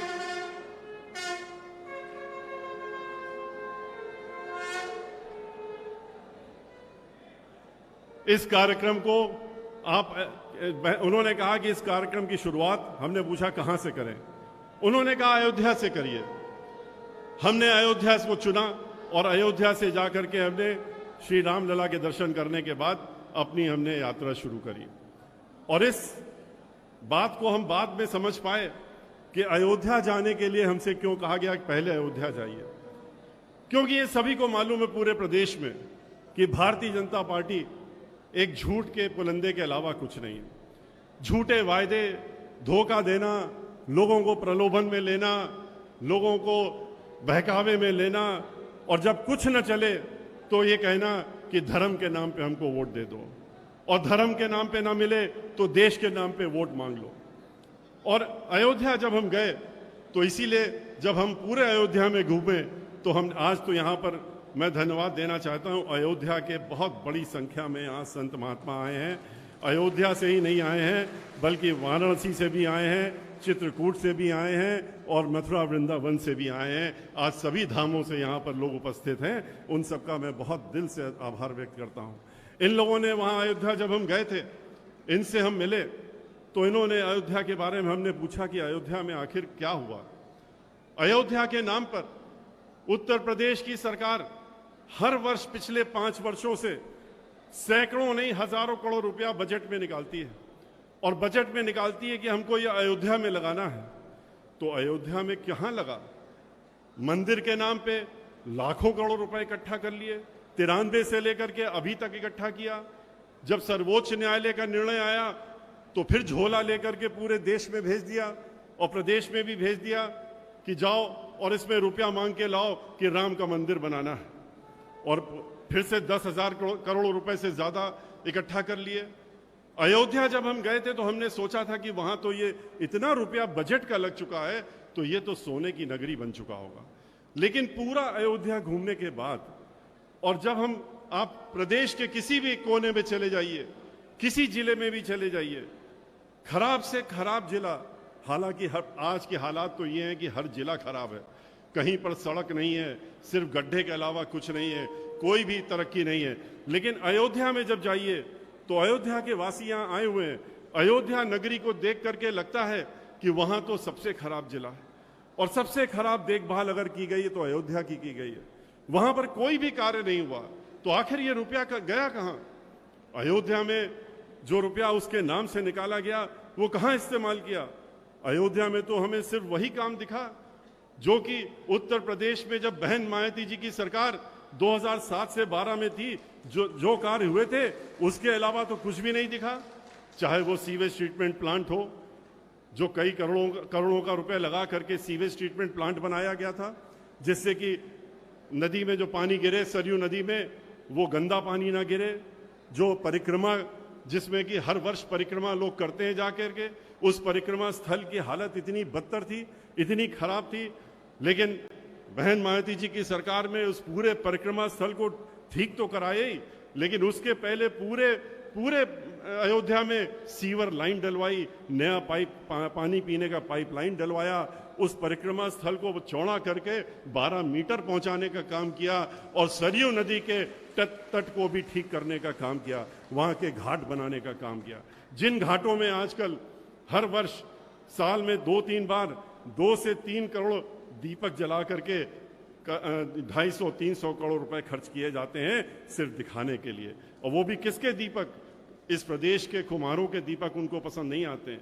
दीपक लेते हैं, चाइना से मंगाते हैं, बत्ती मंगाते हैं, चाइना से मंगाते हैं, पैसा उनके ऊपर खर्चा करते हैं। तो धर्म के नाम पर जो छलावा इनका था वो देखने को मुझे स्वयं मिला। इसके बाद जब हम वाराणसी गए, वाराणसी जाकर के हमने सोचा वहां के तो हालात बहुत अच्छे हो गए होंगे, लेकिन वहां के हालात भी देखने के बाद पता लगा कि वहां के हालात भी उतने ही बदतर हैं जितने कि अयोध्या के थे। वहां पर भी कोई काम नहीं हुआ। 125 करोड़ रुपए खर्च करके जो सीवेज ट्रीटमेंट प्लांट बहन मायावती जी की सरकार में बना था 2007 से 12 के बीच में, उसको भी इन्होंने सुचारू रूप से बना के रखने का काम नहीं किया। इन्होंने जो 80 घाट 2007 से 12 के बीच की सरकार में बनाए गए थे, सुदृढ़ किए गए थे, ठीक किए गए थे, और नए घाट भी बनाए गए थे, उसके अलावा उन घाटों में कोई काम नहीं हुआ। वहां पर सड़कों में जो सीवर लाइन डलवाई गई थी उस समय पूरे जिले में, उसके अलावा कोई काम नहीं हुआ। वहां पर हुआ है तो क्या हुआ? सिर्फ मंदिर में विध्वंस करने का काम हुआ। धर्म के नाम पे आपसे वोट लेते हैं। मैं तो जो साधु संत वाराणसी से आए हैं वो तो जानते हैं, लेकिन जो बाकी लोग नहीं है वहां से आए, बाहर दूसरी जगह से हैं, आप लोग जा करके देखिए, आप लोगों का हृदय की गति बढ़ जाएगी। आप लोग इतने दुखी हो जाएंगे, इतने परेशान हो जाएंगे।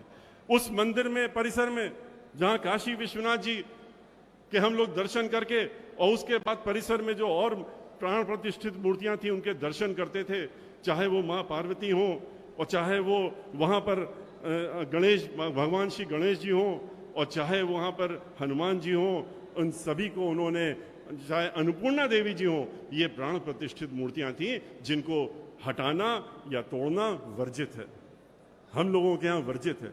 लेकिन इन्होंने उनको हटा दिया, मंदिर तोड़ दिए और तोड़ करके लगभग 100 से ज्यादा मंदिर तोड़ते हुए एक कॉरिडोर बनाने का काम कर रहे हैं। और जहां से सैकड़ों की संख्या में मंदिर तोड़ने के बाद जो शिवलिंग निकले, इनको इन्होंने गंगा नदी में फेंकने का काम किया और काफी तो बोरे में बंद करके वहां लंका थाना है उसमें बंद करके रखा हुआ है। चित्रकूट गए, चित्रकूट में जाकर के देखा तो चित्रकूट में भी वही हालत है। जहां पर भगवान श्री राम के नाम पे वोट मांगते हैं, वहां तो वो भगवान श्री राम, लक्ष्मण और सीता, ये लोग तो 11.5 वर्ष वहां पर उन्होंने वास किया था, उसको भी इन्होंने इतना उसके हालात खराब कर रखे हैं कि आप जब वहां जाएंगे तो स्वयं देख लेंगे। लेकिन इसके बाद हम वृंदावन गए। जब वृंदावन गए हम, वृंदावन के हालात आप सब लोगों से छुपे नहीं। वृंदावन से बहुत से हमारे साधु संत आए और लोग भी आए, वो सभी जानते हैं। वृंदावन के जो हालात थे 2007 के 12, वो इसी प्रकार से थे जैसे इन जिलों के हैं। लेकिन जब बहुजन समाज पार्टी की सरकार बनी 2007 से 12 के बीच में और बहन मायावती जी इस प्रदेश की मुख्यमंत्री बनी, तो हमने जब वहाँ के हालात उनके सामने रखे तो उन्होंने हमको निर्देशित किया कि जाइए वहाँ का समग्र विकास करने का काम करिए और बजट की चिंता मत करिएगा। हम वहाँ पर गए, वहाँ से लोगों से बातचीत की और वहाँ पर हमने कहा आपके पास क्या नहीं है ये बताइए। उन्होंने कहा कि हमसे ये पूछिए कि आपके पास क्या है तो हम बताएं। यहाँ पर तो कुछ भी नहीं है। पूरे वृंदावन, मथुरा में, वृंदावन में सीवर लाइन नहीं है, पानी की लाइन नहीं है। हम लोगों ने सीवर लाइन बनवाई, पानी की लाइन डलवाई, परिक्रमा वहां से लेके गोवर्धन तक की होती है, उस पूरे परिक्रमा के स्थल को ठीक कराया, कई किलोमीटर का। उसको ठीक कराने के बाद वहां पर विधवा आश्रम बनवाने का काम किया। वहां के जो लोग आते थे, बुजुर्ग बीमार हो जाते थे, उनकी देखभाल नहीं हो पाती थी, महिलाएं भी होती थी, वृद्ध भी होते थे, तो वहां 100 बेड का एक अस्पताल, आधुनिक अस्पताल बनाया गया। इतना ही नहीं, वहाँ बस अड्डा नहीं था तो बस अड्डा बनवाने का काम किया गया, जिससे लोगों को कई कई किलोमीटर से चल के ना आना पड़े वहाँ पर। और उसके साथ में वहाँ पर मथुरा और वृंदावन के बीच में लोग आपस में नहीं आ जा पाते थे क्योंकि पुल नहीं था और वहाँ रेलवे लाइन थी। तो बहन मायावती जी ने तुरंत उसका सैंक्शन करके और वहाँ पर एक फ्लाईओवर बनाने का काम किया, जिससे कि आज 5 मिनट के अंदर वृंदावन से लोग मथुरा में आ जाते हैं। इतना ही नहीं, वहाँ पर एक वृद्धाश्रम बनाने के बाद वहाँ पर जो लोग हैं उनका एक मेला हमको चाहिए। मेला की दिक्कत होती है। एक गोवर्धन मेला कई वर्षों से होता जा रहा है।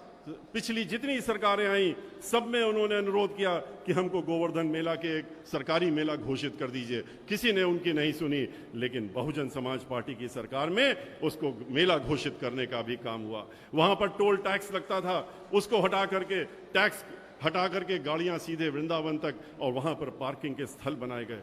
वहां पर बस अड्डा नहीं था, इसके साथ में बिजली घर नहीं था, बिजली घंटे भर की आती थी। वहां पर नया बिजली घर बना करके 24 घंटे बिजली देने की व्यवस्था की।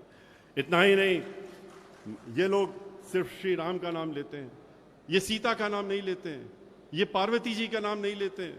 पता नहीं क्या बात है, महिलाओं से इतनी इनको चिढ़ क्यों है। आज भी महिलाएं इतनी उत्पीड़ित है पूरे प्रदेश में। महिलाओं के साथ में किस तरह से अत्याचार हो रहा है, किस तरह से दुराचार हो रहा है। कह रहे थे, वोट ले रहे थे महिलाओं के नाम से, महिलाओं से वोट मांगा कि सुरक्षा के नाम पे वोट दे दो। क्या वोट दिया? हम तो पूरे प्रदेश में घूम के आए हैं। जितना दुखी इस समय उत्तर प्रदेश की महिलाएं हैं, वो शायद और लोग अन्य नहीं होंगे जितनी महिलाएं दुखी हैं। उनके साथ में सरकारी आंकड़ों के हिसाब से हर 2 घंटे में दुराचार होता है और बलात्कार होता है। यही इनकी सुरक्षा थी। किस तरह से हाथरस में एक दलित महिला के साथ में इन्होंने किया, वो सबने देखा।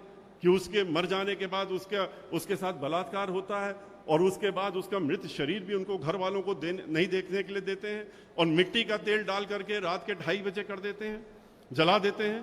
किस तरीके से खुशी दुबे जो कि 16.5 साल की लड़की थी और सिर्फ आपने कहा कि हमें जिस व्यक्ति को आपने कहा कि इसने गोली मारी उसको मारना, उसके नाम पे आपने खुशी दुबे को भी जेल में बंद कर दिया।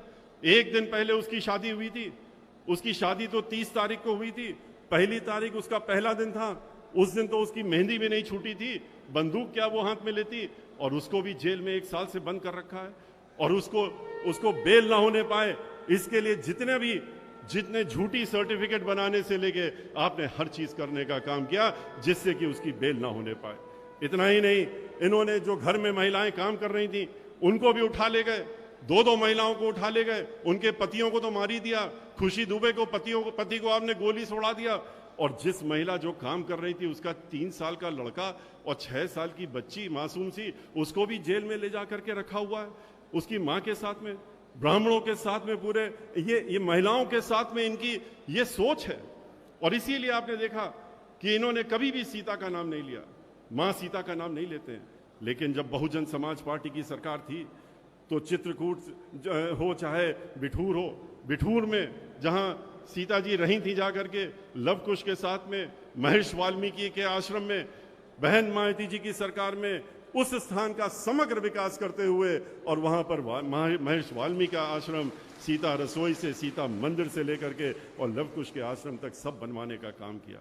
इसलिए आपको इनको ये ध्यान रखना है कि ये कहते क्या हैं और करते क्या हैं। ये उसी तरह से धोखा देने का काम फिर से आके आपके बीच में करेंगे जैसे पहले कहा था कि 15 लाख हर एक के खाते में चले जाएंगे।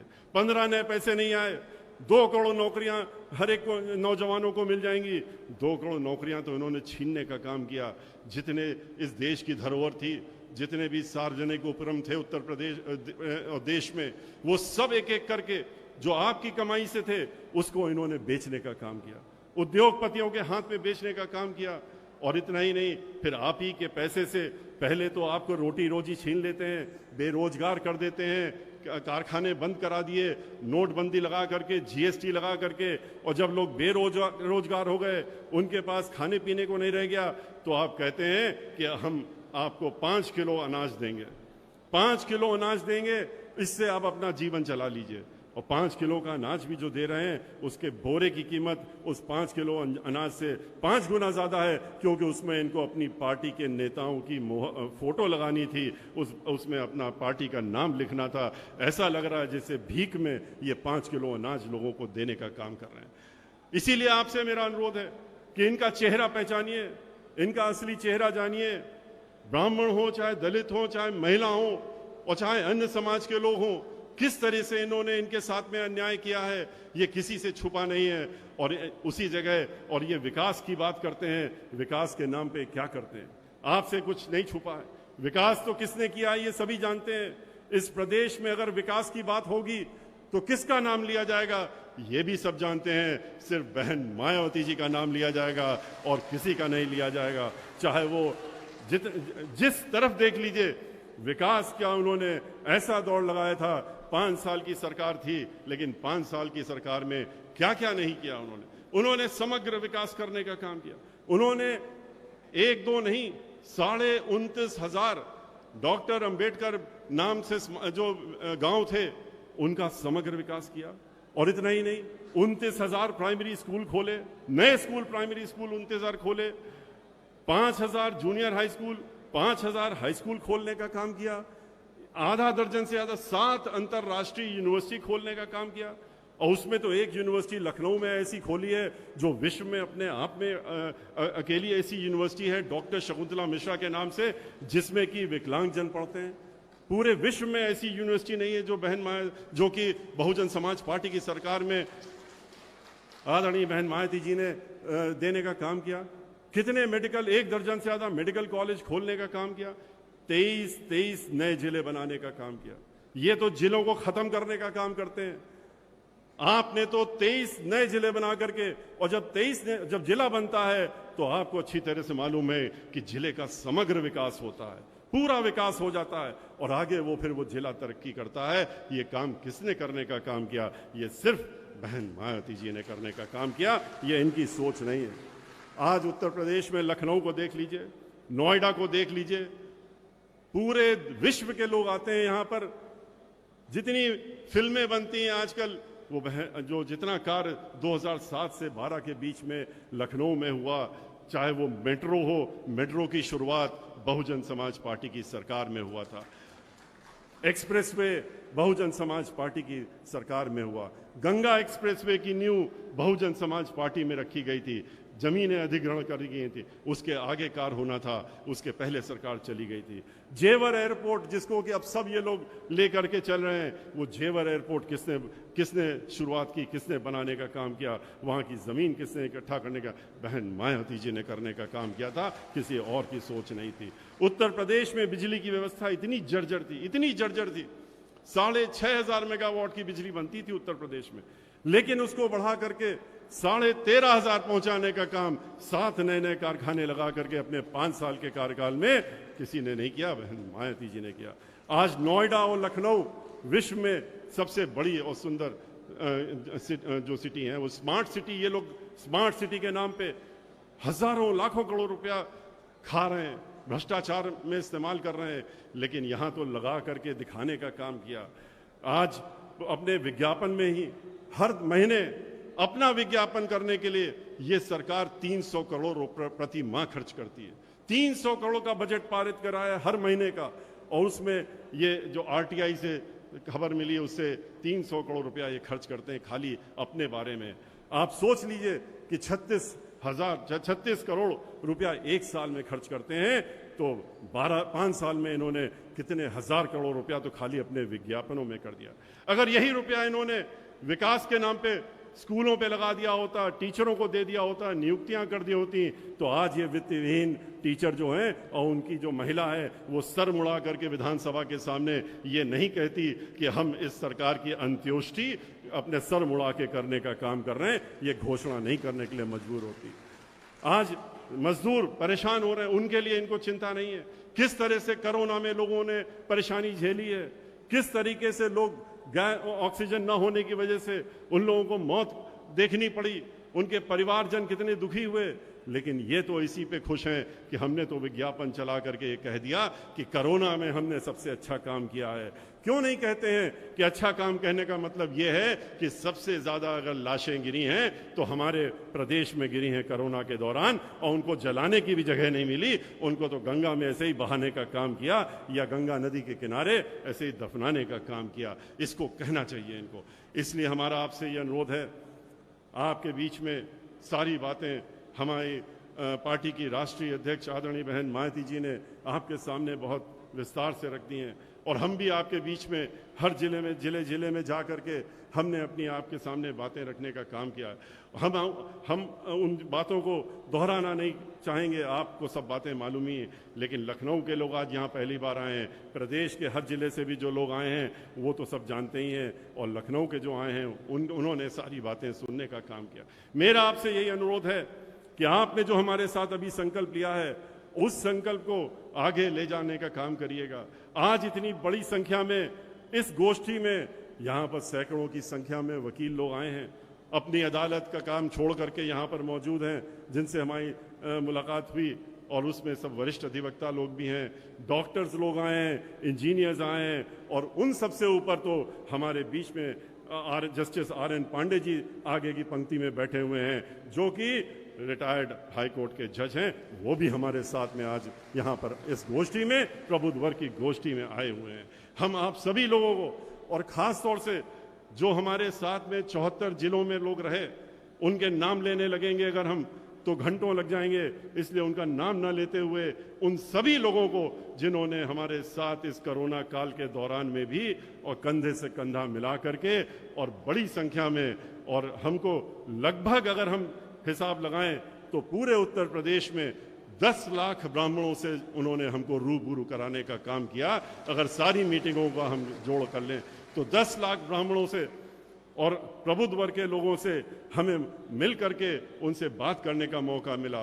और इसीलिए अब की बार हमको बहन मायावती जी के निर्देश जो मिले थे कि आप लखनऊ बार बार नहीं लौटेंगे, एक कार्यक्रम करेंगे, लखनऊ वापस नहीं आएंगे, आप वहीं पर रुकिए, वहीं रहिए और उस जिले में रह करके आसपास के जिलों के और सभी लोगों से मिलने का काम करिए। और ये जो हमको सुझाव मिला, और इसको मैं कहना चाहूँगा कि मैं इसके लिए बहुत आभारी हूँ, बहुत बहुत धन्यवाद देता हूँ कि इससे हमको सबसे व्यक्तिगत मिलने का मौका मिला, व्यक्तिगत उनसे बातचीत करने का मौका। और ये कार्यक्रम जो हमने शुरू किया था, ये 74 जिले का जब शुरू हुआ है, इसके पहले भी आप लोगों को मालूम है कि पिछले 2 वर्षों में चूंकि कोरोना चल रहा था, लगभग 62 बैठकें हमारे घर पे 200 लोगों की, 62 जिलों से 200 ब्राह्मण समाज के लोग अलग अलग जिलों से हमारे कार्यालय में आते थे और उनसे हमारी बैठक होती थी। उसके बाद हम लोगों ने उन्हीं लोगों के, उन्होंने कहा कि अब इसको प्रदेश में जाने की ज़रूरत है, तब हमने इजाज़त मांगी और हमको इजाज़त मिली कि हम आपके बीच में जाने का काम करें।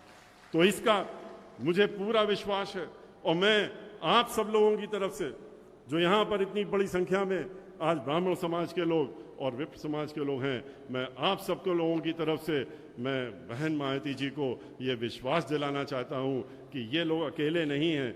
ये लोग, ब्राह्मण जो होता है वो अकेला नहीं होता है, एक ब्राह्मण 25 को तो हमेशा साथ में लेके चलता है। उसकी जो बातचीत होती है, उसका जो कार्य होता है, वो अपने तक सीमित नहीं रखता है, उसको वो औरों के बीच में ले जा करके और उनको भी बताने का काम करता है। और इसी बात का इन सब लोगों ने हमसे हर मीटिंग में संकल्प लेने का काम किया है कि हमारी जो बातें इनसे हुई थी, और यही संकल्प आज भी ये लोग ले रहे हैं कि आपने जो इनसे बातें कही हैं, इन बातों को ये लोग यहाँ पर छोड़ करके नहीं जाएंगे, ये अपने साथ में ले जाएंगे।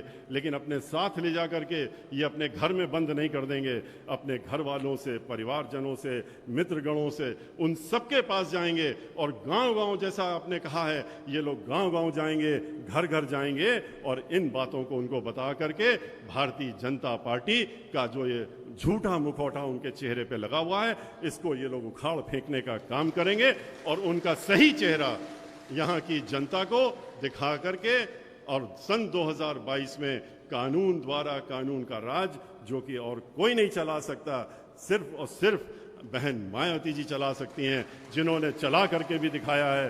कैसे अपने ही मेंबर ऑफ पार्लियामेंट को, जिसने कानून अपने हाथ में लेने की कोशिश की थी, 15 दिन पुरानी सरकार थी और सरकार बनने के बाद वो सोच रहे थे कि अब क्या, अब तो हमारी सरकार है। उन्होंने कैसे गरीबों की झोपड़ियों के ऊपर बुलडोजर चलाया था और चलाने के बाद बड़े खुश हो रहे थे।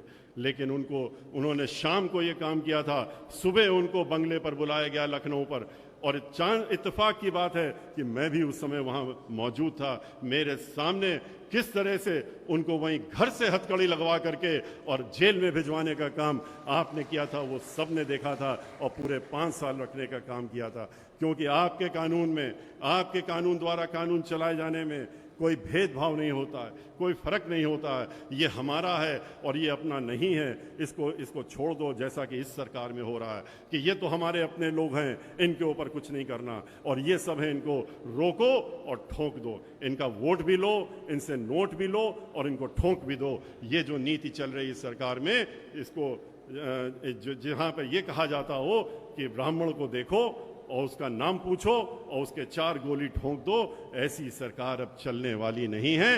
इस सरकार को ब्राह्मण समाज के लोगों ने संकल्प ले लिया है, और हमारे साधु संत महात्मा जो लोग यहाँ बैठे हैं इतनी बड़ी संख्या में, उन्होंने भी हमको आशीर्वाद दिया है। आज वो यहाँ पर आपको भी देने का काम कर रहे हैं कि अब आने वाले 2022 में इस प्रदेश में अब की बार बहुजन समाज पार्टी की सरकार पूर्ण बहुमत से ही नहीं, पूर्ण बहुमत से कहीं कहीं ज्यादा आगे बढ़ करके बनने का कार्य होगा, और पूर्ण बहुमत के साथ में 2007 से कहीं ज्यादा वोटों गिनतियों से, सीटों से जाकर के अब की बार बहुजन समाज पार्टी की सरकार बनाकर बहन मायावती जी को उत्तर प्रदेश का 5वीं बार मुख्यमंत्री हम लोग बनाने का संकल्प ले चुके हैं। इस संकल्प को पूरा करने का काम करेंगे।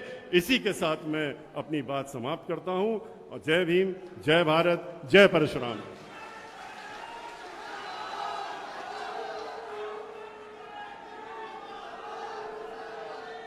बहुजन समाज पार्टी जिंदाबाद,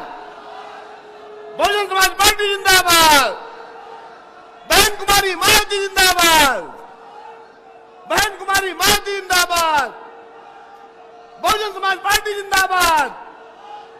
बीएसपी की क्या पहचान, नीला झंडा हाथ निशान, बीएसपी की क्या पहचान, नीला झंडा हाथ निशान, बीएसपी की क्या पहचान, नीला झंडा हाथ निशान। बहुजन समाज पार्टी जिंदाबाद, जिंदाबाद जिंदाबाद बहुजन समाज पार्टी जिंदाबाद, जिंदाबाद जिंदाबाद बहन कुमारी मालती जिंदाबाद, जिंदाबाद जिंदाबाद बहन कुमारी मालती जिंदाबाद, जिंदाबाद जिंदाबाद बहुजन समाज पार्टी जिंदाबाद, जिंदाबाद जिंदाबाद बहुजन समाज पार्टी जिंदाबाद, जिंदाबाद जिंदाबाद बहन कुमारी मालती जिंदाबाद, जिंदाबाद जिंदाबाद बहन कुमारी मालती जिंदाबाद, जिंदाबाद जिंदाबाद बहुजन समाज पार्टी जिंदाबाद, जिंदाबाद जिंदाबाद बहुजन समाज पार्टी जिंदाबाद, जिंदाबाद जिंदाबाद बहन कुमारी मालती जिंदाबाद, जिंदाबाद जिंदाबाद बीएसपी जिंदाबाद, जिंदाबाद जिंदाबाद बीएसपी जिंदाबाद, जिंदाबाद जिंदाबाद बहन कुमारी मालती जिंदाबाद, जिंदाबाद जिंदाबाद बहन कुमारी मालती जिंदाबाद। जिंदाबाद जिंदाबाद। बहुत बहुत धन्यवाद।